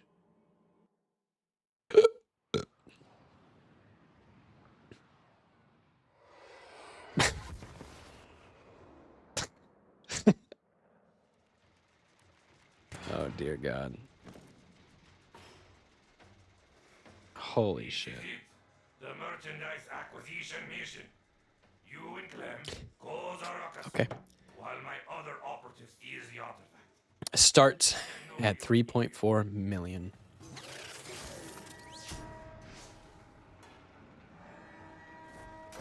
Holy shit. 1.2 to 9. I'm sure, like I said, it starts at 3.4. There's models out there that are less, or used ones that are less for sure. But it sounds like if you want to go to Pagani and ask them for a car, that's where you start. You know, a lot of those people play games with you. A lot of those car companies fuck with you. And I know you're like, duh. But like, if you go to a like a Ferrari dealership and you're like, hey, I would like to buy an Enzo, they're gonna be like, our Enzo wait list is like a mile long. You have to buy something else. If you buy something else that day, and then you come back a month later and you return it, and you take a loss, and then you buy another car, at that stage, they will almost always let you get in on a wait list or just get one. It's really stupid. And there's stories that verify that they do this. But they want you to like, I mean, literally, like, think about this. You buy the car, you pay them their money, they take it back, they sell it again, and again, and again, and again. They're doing that used car shit just a little different. That's all they're doing. It's fucking ridiculous. I'm gonna buy one of these days.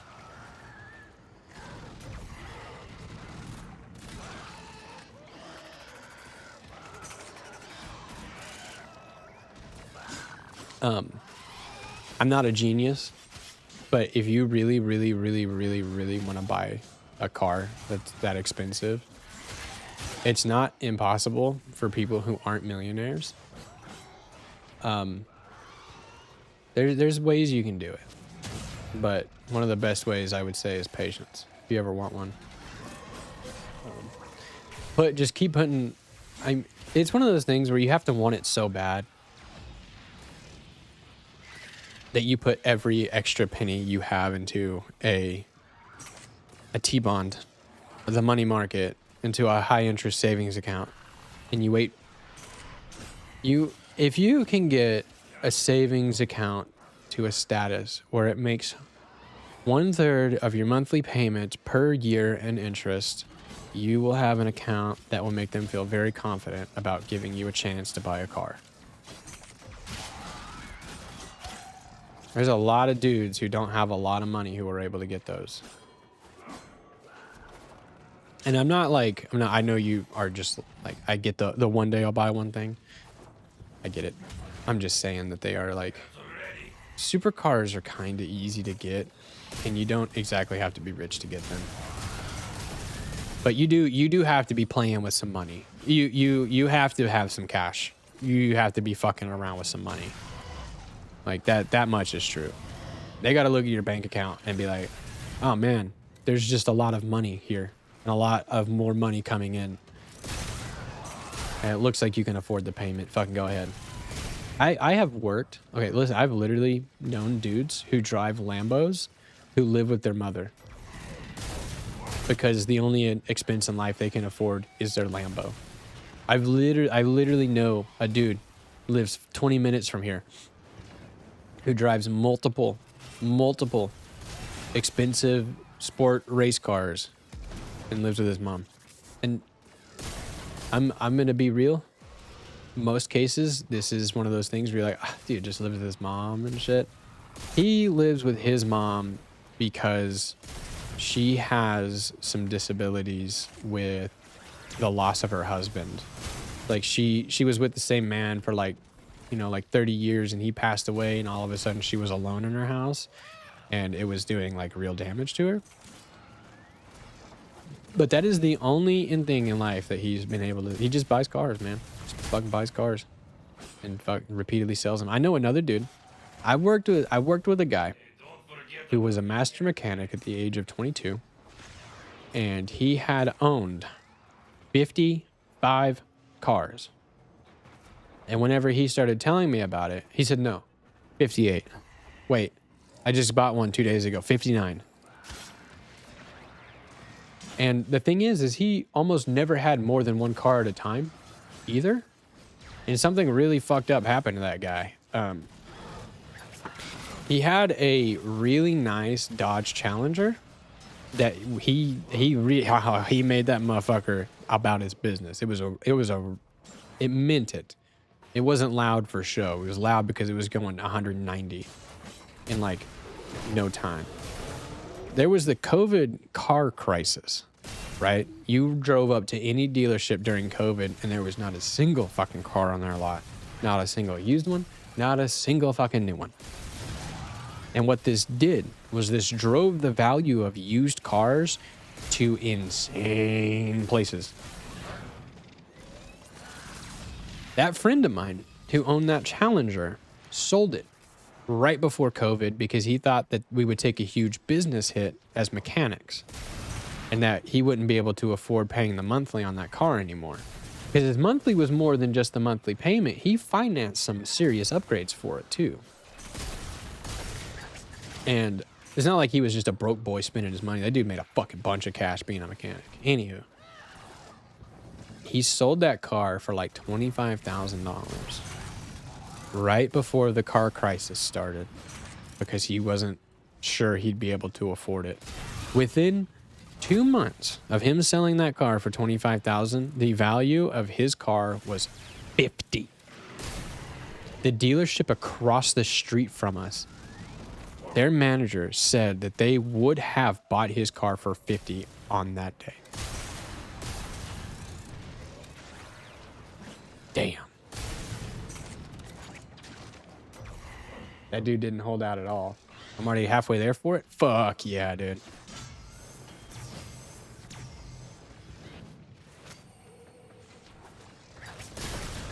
Fuck, those cars are dope too.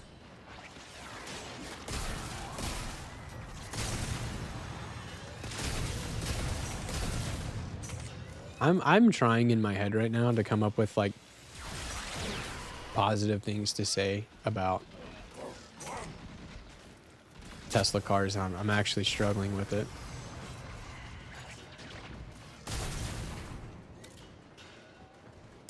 I do think like electric cars as a whole are very beneficial for a lot of people. Like if you travel a lot, It's not like the people who are like trying to pretend like the offset is insane or something, like the electricity you spend to power your car versus the money you spend on gas. People act like it's so far off from a 1-for-1 that it's like a waste of your time, and that's just not true. That's like,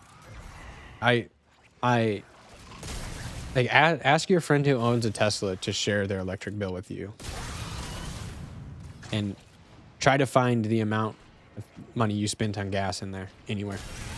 You won't fucking do it. It doesn't happen to those people.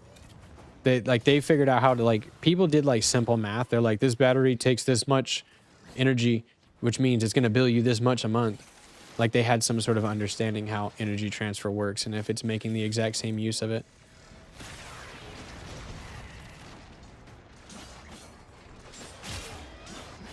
Like, it doesn't, I don't know. It's not a fucking 1-for-1 either. It's a really nice ratio for them. Anywho, that might be the only thing I can say positive about those cars, is that pretty convenient for people who drive a fucking lot. I mean, you just roll up to your house and plug that bitch in and go in and go to sleep. You don't have to stop at the gas station to get gas. And you can also, I agree with cutting the gas station out of your life. Cut the fucking gas station out of your life. Quit paying $2.97 for a fucking bottle of Coke when you can buy an entire fucking 12-pack for $6. Quit doing that shit. Get an ice chest. Take a couple cans with you. Quit buying honey buns. Learn how to make honey buns. Like, literally, like, it drives me, like, bonkers when I consider, like, somebody will be like, I'm going to go to the store to get a honey bun. I'm like, bro, I will have a honey bun ready for you, house made, with icing, before you get back from the store. Yeah, the store's like 3 minutes away. That's another story. But we live in a small state. Stores are never 5 minutes away. Cooking, oh man. Skilled cooking is a skill lost upon a lot of people. Like, I know motherfuckers will have a house full of flour, eggs, and other ingredients that they can make a lot of good food with, and they'll just be like, I need food. I'll go to the grocery store and buy a bunch of frozen shit.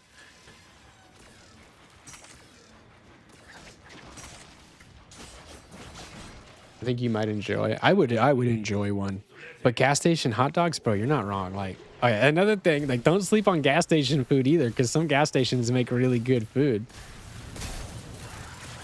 Honestly, like, it's like, there are a lot of gas, okay.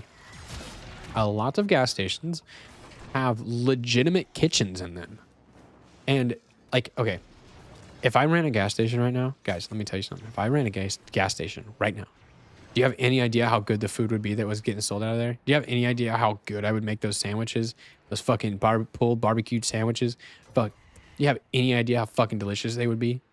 The shit I would offer for fresh eats for people? Dude. The hot dogs? Yeah, you know, I know how to hassle back like 7 hot dogs at a time. So we wouldn't just be getting fucking glizzies. We're getting the good ones with a bunch of little cuts all over them. All uniform and perfect and grilled and seared. We're getting those hot dogs, baby. You did it. I knew you could handle it. I mean, anybody can hassle back 7 hot dogs at once. I'm just saying. I'm not going to skip out on that quality, dude. I'll grill the buns. Dude, it would be some fucking baller ass food. I want to make gas station food so bad. So fucking bad. Because, like, oh, dude, I just want to. Sounds like so much fun. Japan 7-Eleven, any gas station in the US, yes, I am actually ready for a fight. Japan 7-Eleven. I don't know anything about the Japan 7-Elevens. It's honestly not hard to be like, Japan does this better. I don't really have an argument. You're telling me somebody else does something better than us? I'm not confused about that one.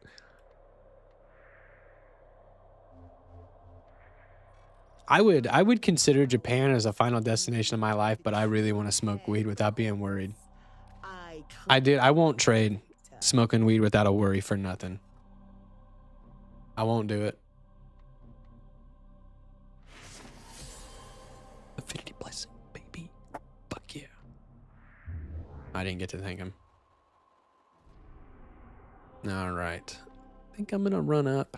Is the sortie available? No. Is that available? No. Any alerts? Fuck those. Let's do an incursion. Gas station win? Dude, that is like, listen, I'm not fucking kidding when I say this. As soon as I have the money to buy a gas station, even if I don't have anything to do with it, I'm buying a gas station. Because gas stations are one of the only businesses that you can buy that is like almost a guaranteed really good return ROI. It's like if you spend $4 million buying a gas station, you are almost guaranteed to make that in a year. Almost. And if you don't make it in a year, you'll make it in 5. And if you don't make it in 5, you'll double it in 10. Like, gas stations pay for them fucking selves. You found a target. And like, no, gas is not very profitable, but it's just true. Like, gas stations fucking stay afloat, man. It's the weirdest thing. I mean, how many of us have seen like absolute trash gas stations still with 40 fucking cars out front, man? Success. The captive is safely in our hands. It is like one of the best investments you can make. If you have a fucking ton of money and you want your money to work for you, which you should want your money to work for you, buy gas stations. Buy gas stations. Buy gas stations. Because gas stations have exorbitant spending, good for write-offs, and they make a good amount of money. They make an okay amount of money. I think that's the best way to put it. Like, if you want a surefire way to be sure that you're not going to just lose money, gas station.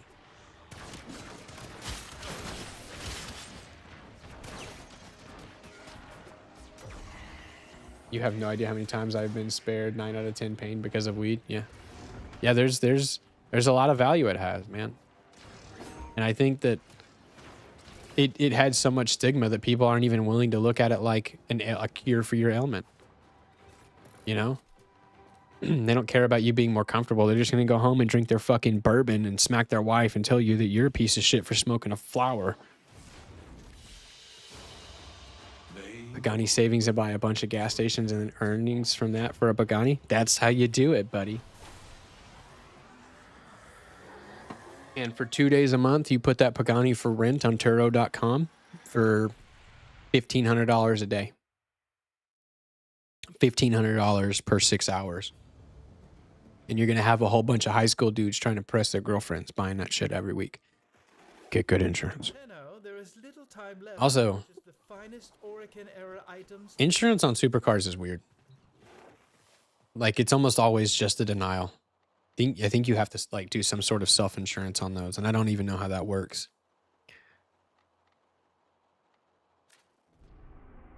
Ain't nobody sitting in my Pagani. Buy 2. And rent it out 4 days a month to pay for both of them. I drive a very, very, very, very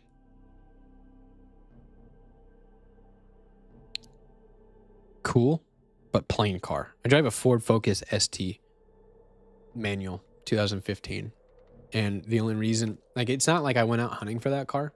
I do like the Ford Focus STs. They actually have a really good reputation around that year for having like everlasting transmissions. So I need one of these to be survival. Give me a fucking survival one.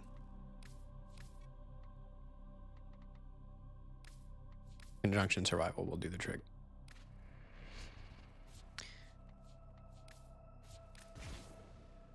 Shit, buy 2? Hell yeah, buy 2. And I don't remember what I was saying, so I'm over it. I said, I don't like him anymore. He is encouraging you to spend millions. That money can be used for my snacks. Listen.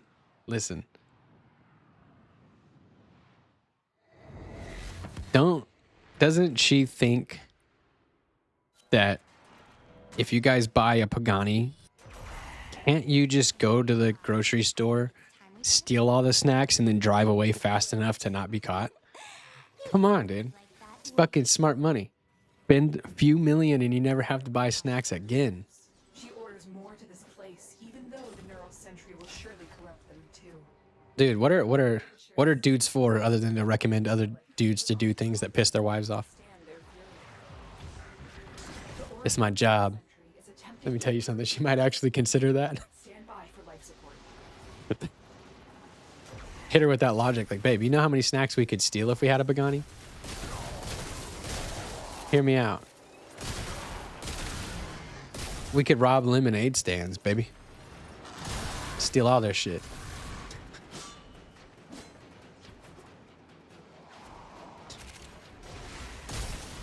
Rob these kids for the fucking gumdrops, dude. Another thing I really want to do, bro, is I want to learn how to make candy. I don't know how to make candy. I have no clue. I mean, I have a clue. I've never done it. I've never even tried. Candy, like that area, like pastry chef or like candy chef. They're not candy chefs or pastry chefs, but dude, listen, like 1 second of extra cook time will change their product from like a hard candy to a rock hard candy, or like a soft candy to a hard candy. Like, it's so hard. There's so many videos that'll make it look easy as shit, man, but they are cooking to decimal points in temperatures. Fucking decimal points. They are fucking chemists. They are mathematician chemists. The only difference is the stuff that they make we can eat. Well done, Tenno. Your paddock is open. Give her some Sour Patch or Warheads and you're her favorite person until a snack runs out. Dude, making candy is fun. Do you make candy? Have you made candy? I've made a lot of things. I have never made candy. I have paid my respects to pastry chefs, and I basically haven't tried very many things in their world. And I mean that like as in like I could make pasta. I could make candy. I can look it up and do it. But I've never done it. And I know it's really easy to fuck up. I have all the equipment, man. I have the right stuff. I'm also scared of it. Because candy is one of those things, like if I make a mistake with hot grease, we're okay. If I make a mistake with hot candy, we're not okay. Those guys got big balls. And can you ask your wife what makes her think Sour Patch Kids or whatever that other thing is better than Sour Skittles? Like, how is Sour Skittles not at the top of the list? Sour Skittles is literally the best sour candy in the fucking world. I've gone to candy shops and been like, give me the best fucking sour candy you got. Give it to me. And I'm like, this is baloney, dude. This is terrible. It almost tastes like salt. Fuck off. Puck makes candy. Jesus Christ. I don't know how to cook anything, so yeah, I'm pretty sure I haven't done candy.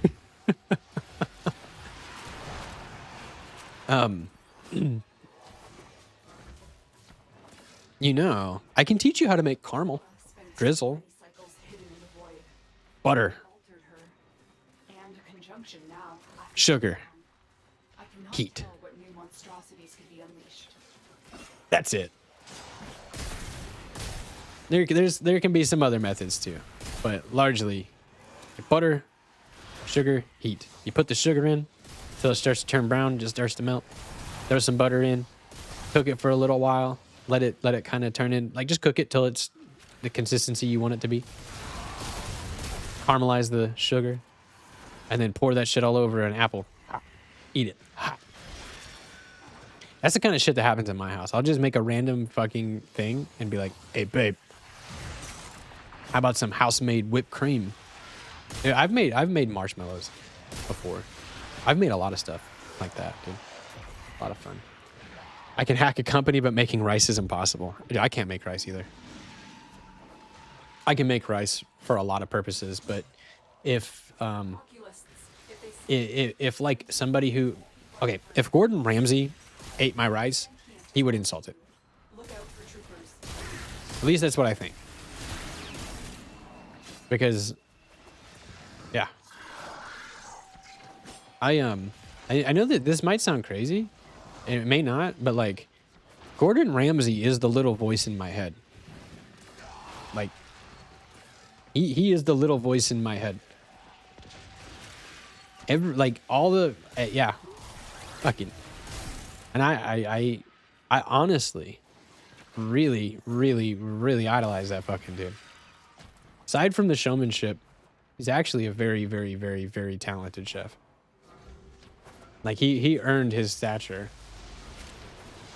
And it's something that he leaned into. Like he was not always, he did not want to fucking be famous. Neither did his mentor, Marco Pierre White, did not want to be famous, but both of them now have leaned into it. Marco Pierre White will tell you about the reasons why you should make sweet, sweet love to butter, though. That's what he's up to now. He'll be telling you why butter's so good. Gordon doesn't insult okay food. Huh? No, he would insult my food. He would probably be like, this is good, but here's the problem. Ramsey can't make grilled cheeses, even I can do that. He is a big-nosed donkey. Okay, cool. Sour Skittles are god tier, yes. They're fucking so good. Sorry, like, now that, like, my chat is moving, like, it's a new level. Even there being, like, 2 more people occasionally talking, it's like, me realizing I need to read back further is only just occurring to me. Mama, we made it. I can't keep up with the chat.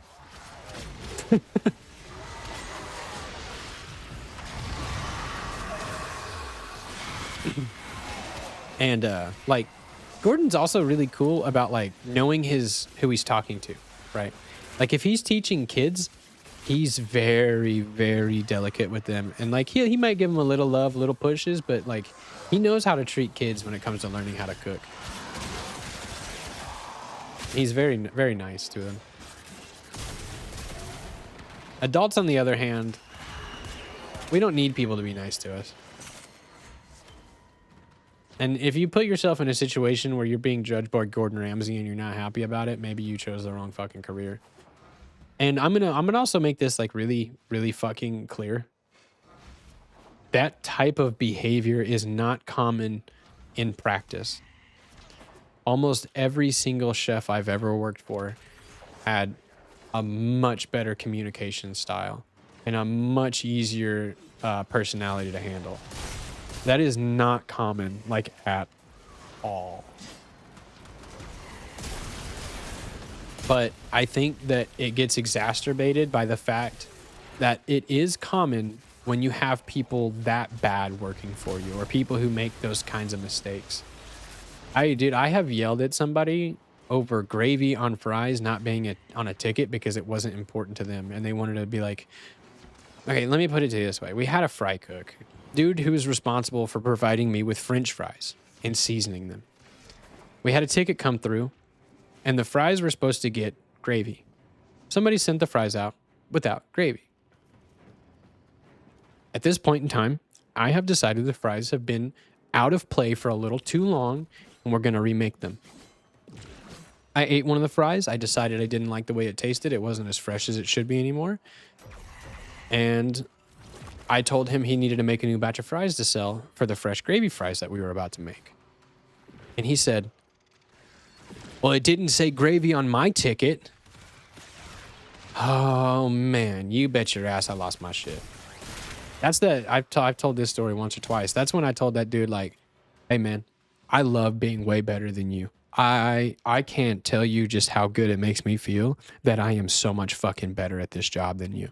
Like, I love looking at you and seeing how much you fucking suck and then going home and jacking off thinking about how much fucking better I am at this than you. I literally go home and I fall asleep thinking about the fact that you are totally trash at this job and that I'm fucking amazing and that I'm stuck with you. Because you want to start an argument over whether or not you're going to cook fries. It doesn't matter. The gravy wasn't on the ticket. Somebody made a fucking mistake or they didn't. And even if they didn't, it doesn't fucking matter to you if it says gravy on the ticket. You're not responsible for putting gravy on the fries. You're responsible for providing the fucking fries. Back in your fucking lane. That does happen. That does happen. What I love is when he shouts at assholes. Okay, well, let's see here. You are welcome. In time, you will understand I am the greatest of all time in everything I do except cooking and sometimes debating. What I love is when he shouts at assholes. There's a difference between Ramsey and Bastianich. Gordon actually cares. Bastianich just insults and just takes just for the sake of being mean. He isn't a chef either. Oh, I actually didn't know who that guy was. So that totally checks out. Not a chef. totally checks out because it didn't even, that name didn't ring a bell for me even a little bit.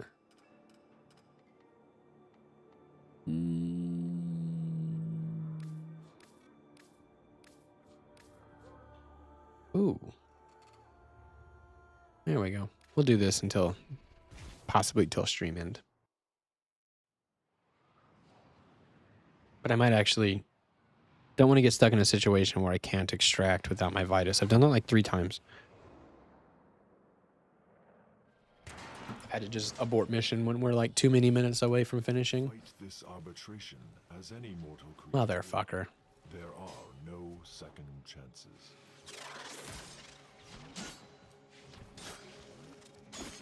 Life support has been cut off. And I actually haven't watched a whole bunch of MasterChef. I've watched some of it. I'm sending auxiliary life support. Why is it like this computer just all of a sudden started working? It's like all of a sudden I'm on fire. It's been on for like 2 hours. I've been here for like 2 hours. Thank you.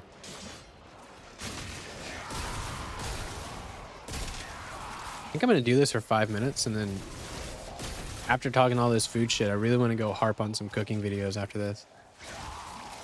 And I only got to do that for a few minutes last night, so I'm still kind of itching to do a little more of it. He's the bald dude that is extremely... I know what you're talking about. Yeah, that guy, like it's... I have seen plenty of clips where that dude starts to go in on somebody or something, and he says something negative about food, and then Gordon Ramsay is like, this is the most fucking delicious thing I've ever tasted in my life. Those moments are really satisfying. I've seen that happen to him a couple of times. All right. We're going to get these things arranged. Stuff is in different places. I really need to get a legit second monitor. I'm using an iPad as my second display. It actually works like really fucking well. But whenever you make a small change somewhere, sometimes it's like, can you tell me to do that again? So let's see. How did I do this? Studio mode. And then there. All right, we're good. Boink. Okay, cool.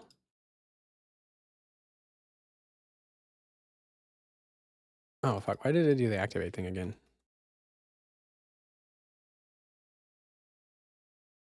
Probably like the default thing it wants you to go to. Okay.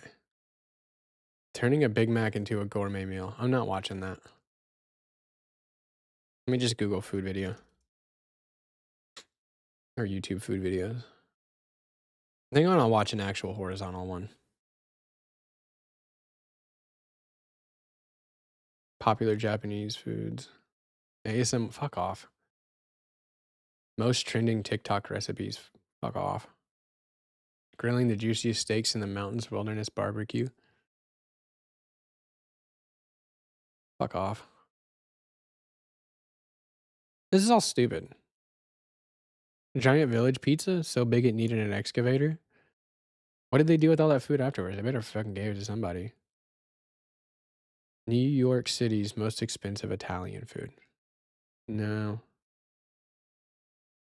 All right, let's just hit it. The hit of the shorts. Fuck it. All right, watch me win free hot chicken for life for completing this challenge. All right, buddy, don't get too excited. This challenge was specifically made for me. I'm good. Why did she beat the shit out of the lid? Did she poke holes in it? Or is it just fun?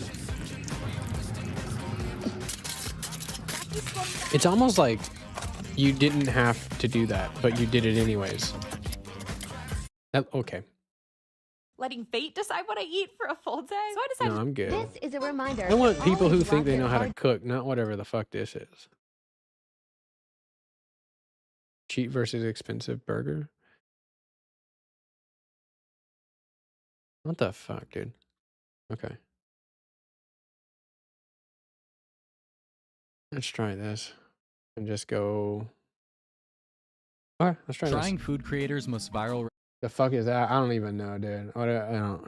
recipes to see if they're any good. Today we got Zach. There we go, Choi with stabbing an chicken again. outrageous 553 million views where he deep fries chicken using Lay's barbecue chips as the breadcrumbs. Yep, apparently that's all it takes to go stupid viral. Dude, okay. I think that the point of stabbing your chicken is like to either like help it absorb flavor or something. But tenderize it. chose the chips, I would never pick Lay's. You They smash suck. that shit till Honestly, it's after barely binging in his existence. videos, It'll this always man have that isn't flavor. just your run-of-the-mill food creator. He is an artist, a modern-day Picasso, if he had diabetes. In Zach Choi fashion, my next video will be me deep frying an entire pig head stuffed with There's a better Oreos. way to do this. There's like a lot better of a way to do this because those chips are already cooked that he used. They're going to come out. It's going to be kind of challenging to cook this to completion, which is also why he cut holes in it. But he should have just smashed it so it was this flat instead. Those chips will burn before they with a reach. raw egg yolk on top. Like The those real could be question cooked is, better. does this They don't look taste good? horrible, No, but absolutely a lighter not. brown is better than Trying a food- dark brown. That was burnt. That's why they didn't taste good, bro. Because that was burnt. Oh man, I love ramen egg plates like that.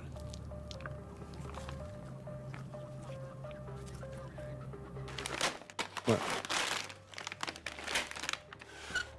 What? What? That dude, what is he using to smash that? What the fuck is that? Okay.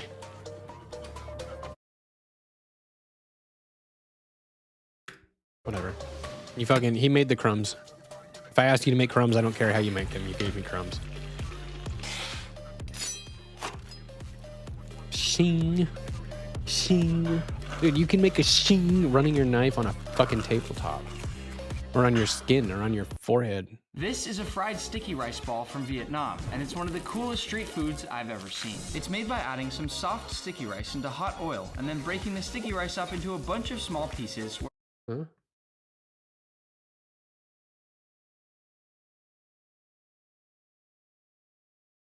Subscriber button.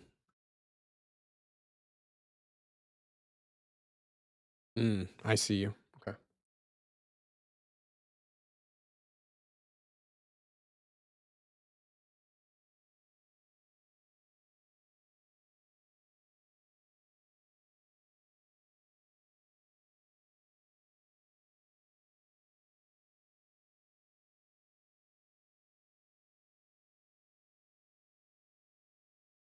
Then mixed around for several minutes. Eventually, it's shaped back together into a ball and pressed to make sure everything's holding together. And I'm then over this. I'm making 3 different American school lunches to see which generation of children had it best. First, let's start with my grandpa's school lunch. I love these lunch boxes. Like every time I see lunch boxes like this, I'm just like, where in the fuck do you actually get those from? Like, how do people just be having shit that looks like they got it from like a movie? Years old, which means he started school in the early 1940s during World War II. My grandpa would eat a sandwich with 1 slice. Also, if you want to keep your food like cool and stuff, like ice bag, like just throw it in a bag, put it in a sandwich bag, and throw it in a fucking bag. Throw everything in a bag with an ice chest. Bologna and some mustard on white bread. His side would be carrots and delicious. celery, and he would drink some milk. I would eat the Grandpa's fuck out of lunch that. wasn't too bad considering this was during wartime. Cheese and so I'll bologna give him a 6 sandwiches out are of 10. good. Next up is my mom's school lunch. She started Cheese and bologna sandwiches are the shit. I still put bologna on sandwiches. I'll do like bread, house-made mayonnaise, salt, pepper, a couple other seasonings, all beef bologna, a couple pieces of honey ham, a piece of imitation cheese, and another piece of bread. Oh, don't forget the chips. I put garden salsa garden salsa sun chips on the sandwich, dude. And that's like that's like my favorite meal. in the 1970s, and apparently she used Yeah, that fucking palate, bro. I know what you're gonna say. to eat a chocolate chip cookie and a carton of milk. That was the whole lunch. Can you tell she picked out her own lunches? It is delicious, but this Chocolate chip cookie and some milk, dude. That's Not a fucking lunch. incredible. 1 out of 10. That's actually like people misunderstand this about nutrition a lot. That like sometimes a couple of cookies and a glass of milk is like the best thing you can eat. Like sometimes like having a Snickers bar and some Gatorade's like really the best option for you. stuff is my It's- element. and like it really depends too, because like there's obviously processed things that don't really work well in that category. Like I don't think you should just go to the gas station and buy honey bun. It's got like a lot of stuff in there that's not quite right. But like Snickers bars and general sweets are a really, really important part of your balanced diet. But it is important to say that uncomplicated sugar, simple sugars are better than complicated sugars. So if you want to eat something sweet, you should just eat a whole lot of fruit. My wife cried when she tried soul food. I am snitching. Snitch, I don't care. Soul food, dude. Bro. It doesn't make sense why it's so good. Just put greasy gravy on everything and fucking stick it on my face and I'm in love. There's a soul food kitchen. And I can't remember what the name of it is, but they've got a name and it says name soul food kitchen. Soul food, you might, here, let's do this. Here you go. This is what, that, like nothing on that fucking plate is like healthy. The healthiest thing on that plate is like maybe, I think those are collard greens and chicken. But like, this is a whole lot of grease. Like this is very flavorful, very spicy, very tasty. What is soul food? Here you go. I mean, I know it's this, but like... The history of soul food is that was when the slave master would give their slaves the food that they thought was not even good. You know, they were so intelligent. And did you know, she's speaking on this right now, that soul food comes from the food that was given to slaves that the other people, the slave owners, did not find worth their time. There's a lot of foods, a lot of delicacies today that were trash foods back in the day. A lot of foods that we hold to a high standard that taste bad is the stuff that kings were throwing over the fucking castle walls because it tasted like shit. They took something that was supposed to be meant for no good and turned it into a delicacy. That's why we call it soul, because it's food that was cooked from the soul. So it's interesting, Her Ladyship said, soul food is making something beautiful from... See that? That's a great example. There is gravy covered chicken, and I'm pretty sure that's a bowl of gravy with it. And the gravy, so whenever you cook like chicken and stuff like that, there's a thing that gets left behind called rond. And that's like the burnt charred seasoning and stuff, right? If you take that stuff, you add a couple of ingredients, you deglaze the pan. The most common ingredient to deglaze with is red wine. But you can use beef stock, chicken stock. You can use fucking water. Throw water in there, maybe a cornstarch, a little pinch of cornstarch, and some flour, some butter, and some salt, and you have that cup of sauce right there that comes out of it. I make house-made gravy all the time. Scraps, because that's a theme. And like the way they make sausage gravy is actually like the exact same as every other thing. But if you want to make like authentic sausage gravy, you make the gravy while the sausage is still in the pan. However, I pull my gravy out because my family likes to. I like to choose how much, like to put the sausage on top of the gravy instead of having it totally enveloped in gravy. And my partner just likes the sausage on the side. It's repeated all around the world. We spent a lot of time in Korea. Dishes like budae was made from the discarded ingredients of military bases after the Korean War. It's the human spirit to kind of make something good out of something terrible. That's awesome. I honestly just got the education myself that soul food was made for like that way.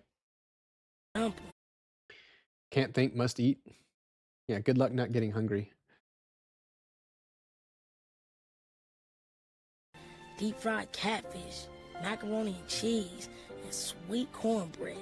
The kind Big Mama used to make look like pound cake so I didn't watch any of this.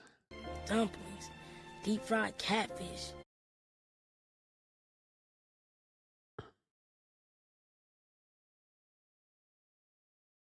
That looks pretty good. Macaroni and cheese. That looks pretty good. Sweet cornbread. The kind Big Mama used to make like pound cake so his kids would eat it. Collard greens, carrots. I just wanted the good old feelings back too. Fucking shitty hot dog So water. Big Mama. Can they show the plate for like more than a half a fucking second at the end of the video? Like, is this how you get engagement? What a Big Mama. That actually looks very good. I would fucking destroy that plate. It just needs tartar sauce and lemon juice. I'm a foodie and I eat everything, but one thing I am not going to Go try soul food. I got it. Let's try it. Got it at a place called Dolan's in Inglewood. Soul Food Kitchen. Here's the menu, and I'll do. There's a menu. That is literally like it.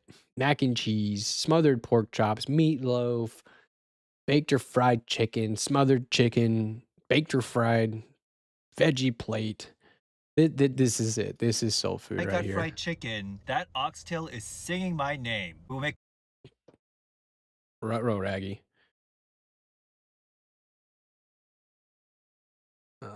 yeah, let's check that out real quick, whatever it is. Okay, let's do this.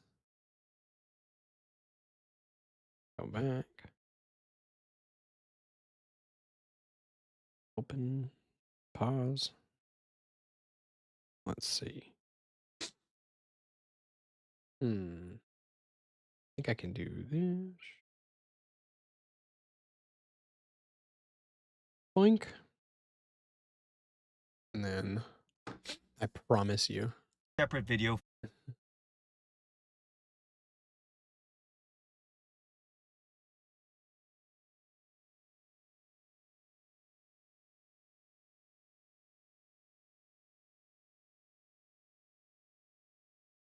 All right, let me readjust the screen because I know that being full screen is going to make a difference here. So let me do not that. Theater. And let's see. Uncut that portion.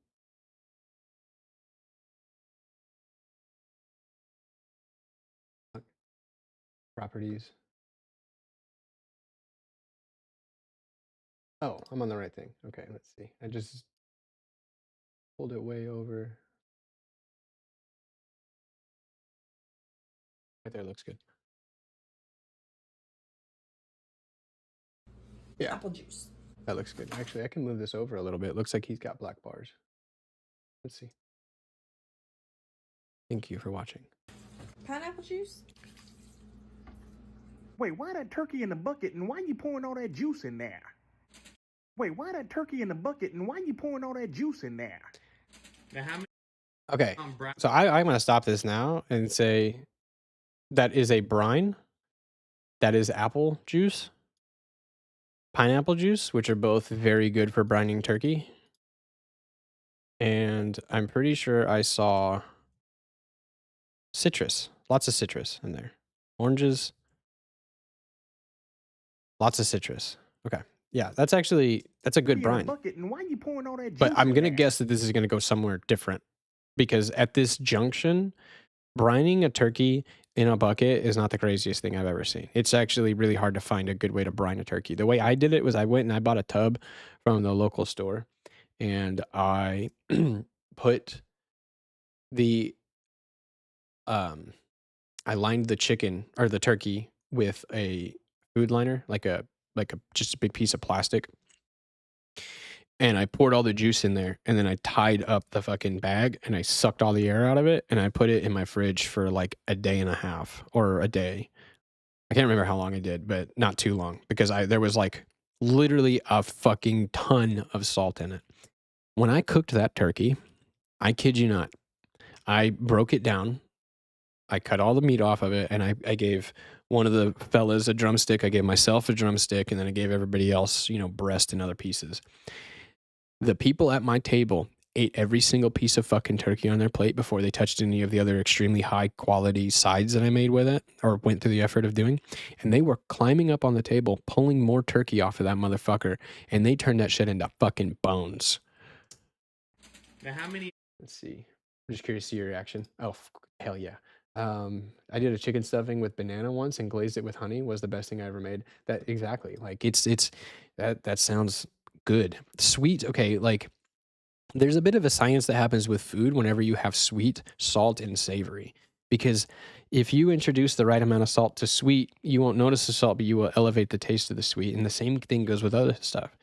Putting this much sweet citrus with something that is so salty by nature is really fucking good. Brine videos did you watch? Several, and everybody did it different. Everybody. Wait. You mean to tell me you seen all them Brian videos and decided to make Punch Bowl Bird? That's not a good opinion. That's actually a really legit way to brine that. The only problem I have with it is I don't think that she put that in her refrigerator, which means she probably didn't do it for very long.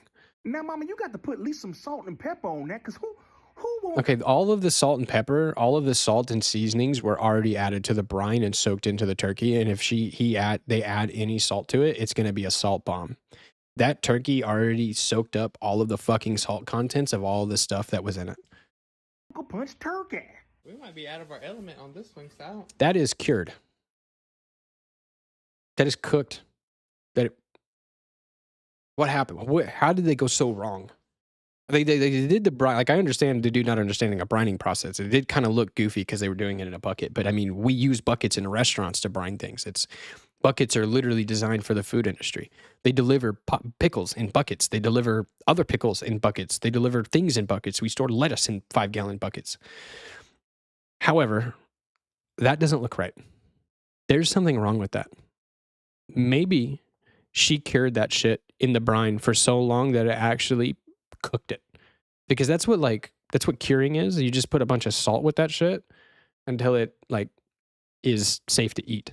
That's how a lot of things are made. That's why bacon and shit. Yeah, that's why it's so fucking salty. I don't know. You don't know what we know that, but just Google something real quick. Does mixed greens have collars in it? I don't know. I ain't got a clue. I don't know. Why is holiday dinner always a guessing game? Y'all Got a clue.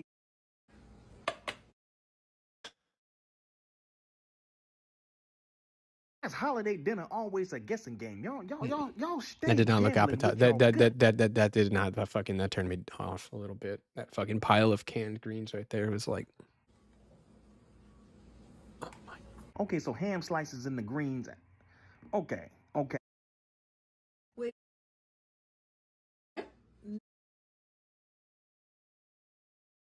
Okay. Planning, 10 out of 10. Execution, stop cooking. Like those cheesy biscuits or whatever are probably fine. Those are kind of hard to fuck up. With ham. Whoa, Lord, look how dry you done let the ham slices. You done turn them ham slices into tortilla chips. Corn on.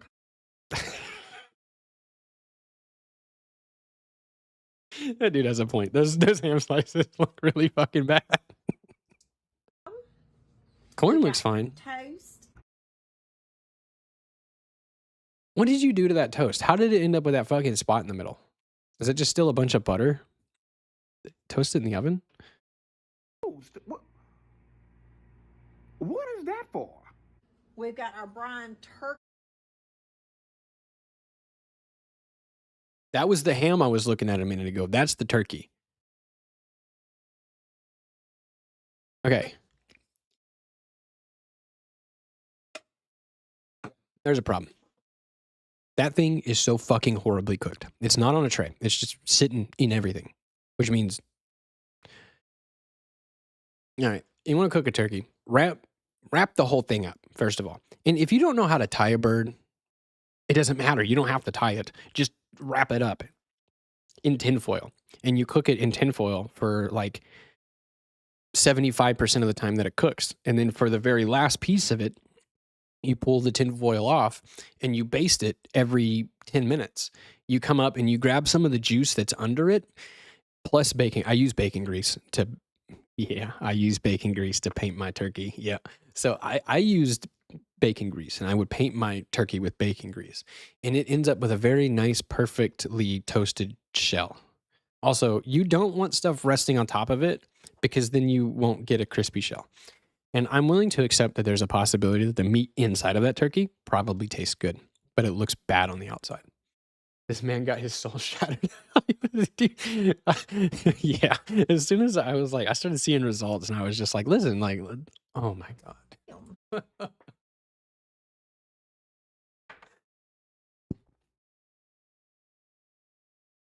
What have you done? The only thing this individual has successfully accomplished is making good juices to make other food with. If you took all the juice out of that pan and all those pans and poured it somewhere else and used it as a stock, that food would be good. Which cooked up really good. Did you not have a timer or what? How long did you go to bed while it was cooking? That is so tough. Either that is tough or that knife is bad. Also, another tip, I want to tell this to fucking everybody. If you are not good with a knife, which is most people, buy an electric knife. They're fucking awesome and worth every penny. And scissors, scissors, scissors, scissors, kitchen shears. Fucking buy a nice set of kitchen shears. If you don't need to use a knife, don't. It's a really awesome tool to use scissors, but there are different safety precautions with using scissors that you may not know. So make sure you're safe with them, because you learn. Oh my Look how hard God. shaking the whole countertop. Holy shit, dude. That turkey dries the toast. Let's go back. I had to look over there for a second. It's about how it tastes.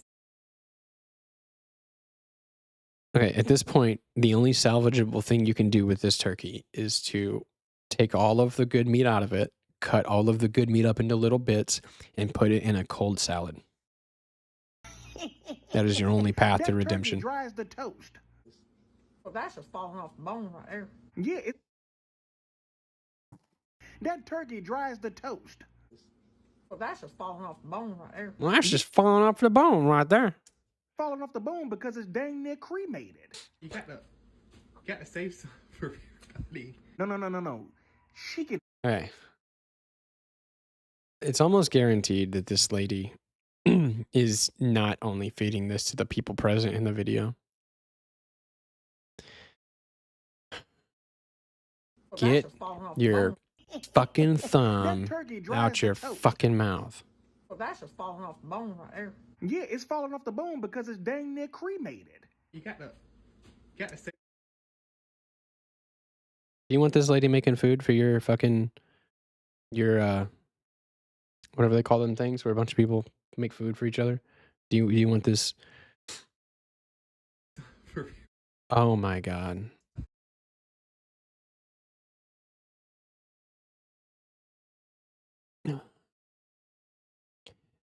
They have utensils. There's a thing called a fork. There's a thing called a spoon. And the crazy thing is you can just stick the whole fucking thing in your mouth. I don't trust that lady to run a bath. I'll let alone to cook. All right, let me finish this real quick. Let me get this misery over with, and then I'm out of here. She can have all of it. Happy holidays, Lord have mercy. Yeah, I'm glad that's over. All right. Good stream this morning, guys. Thanks for all coming by. Fucking goodbye.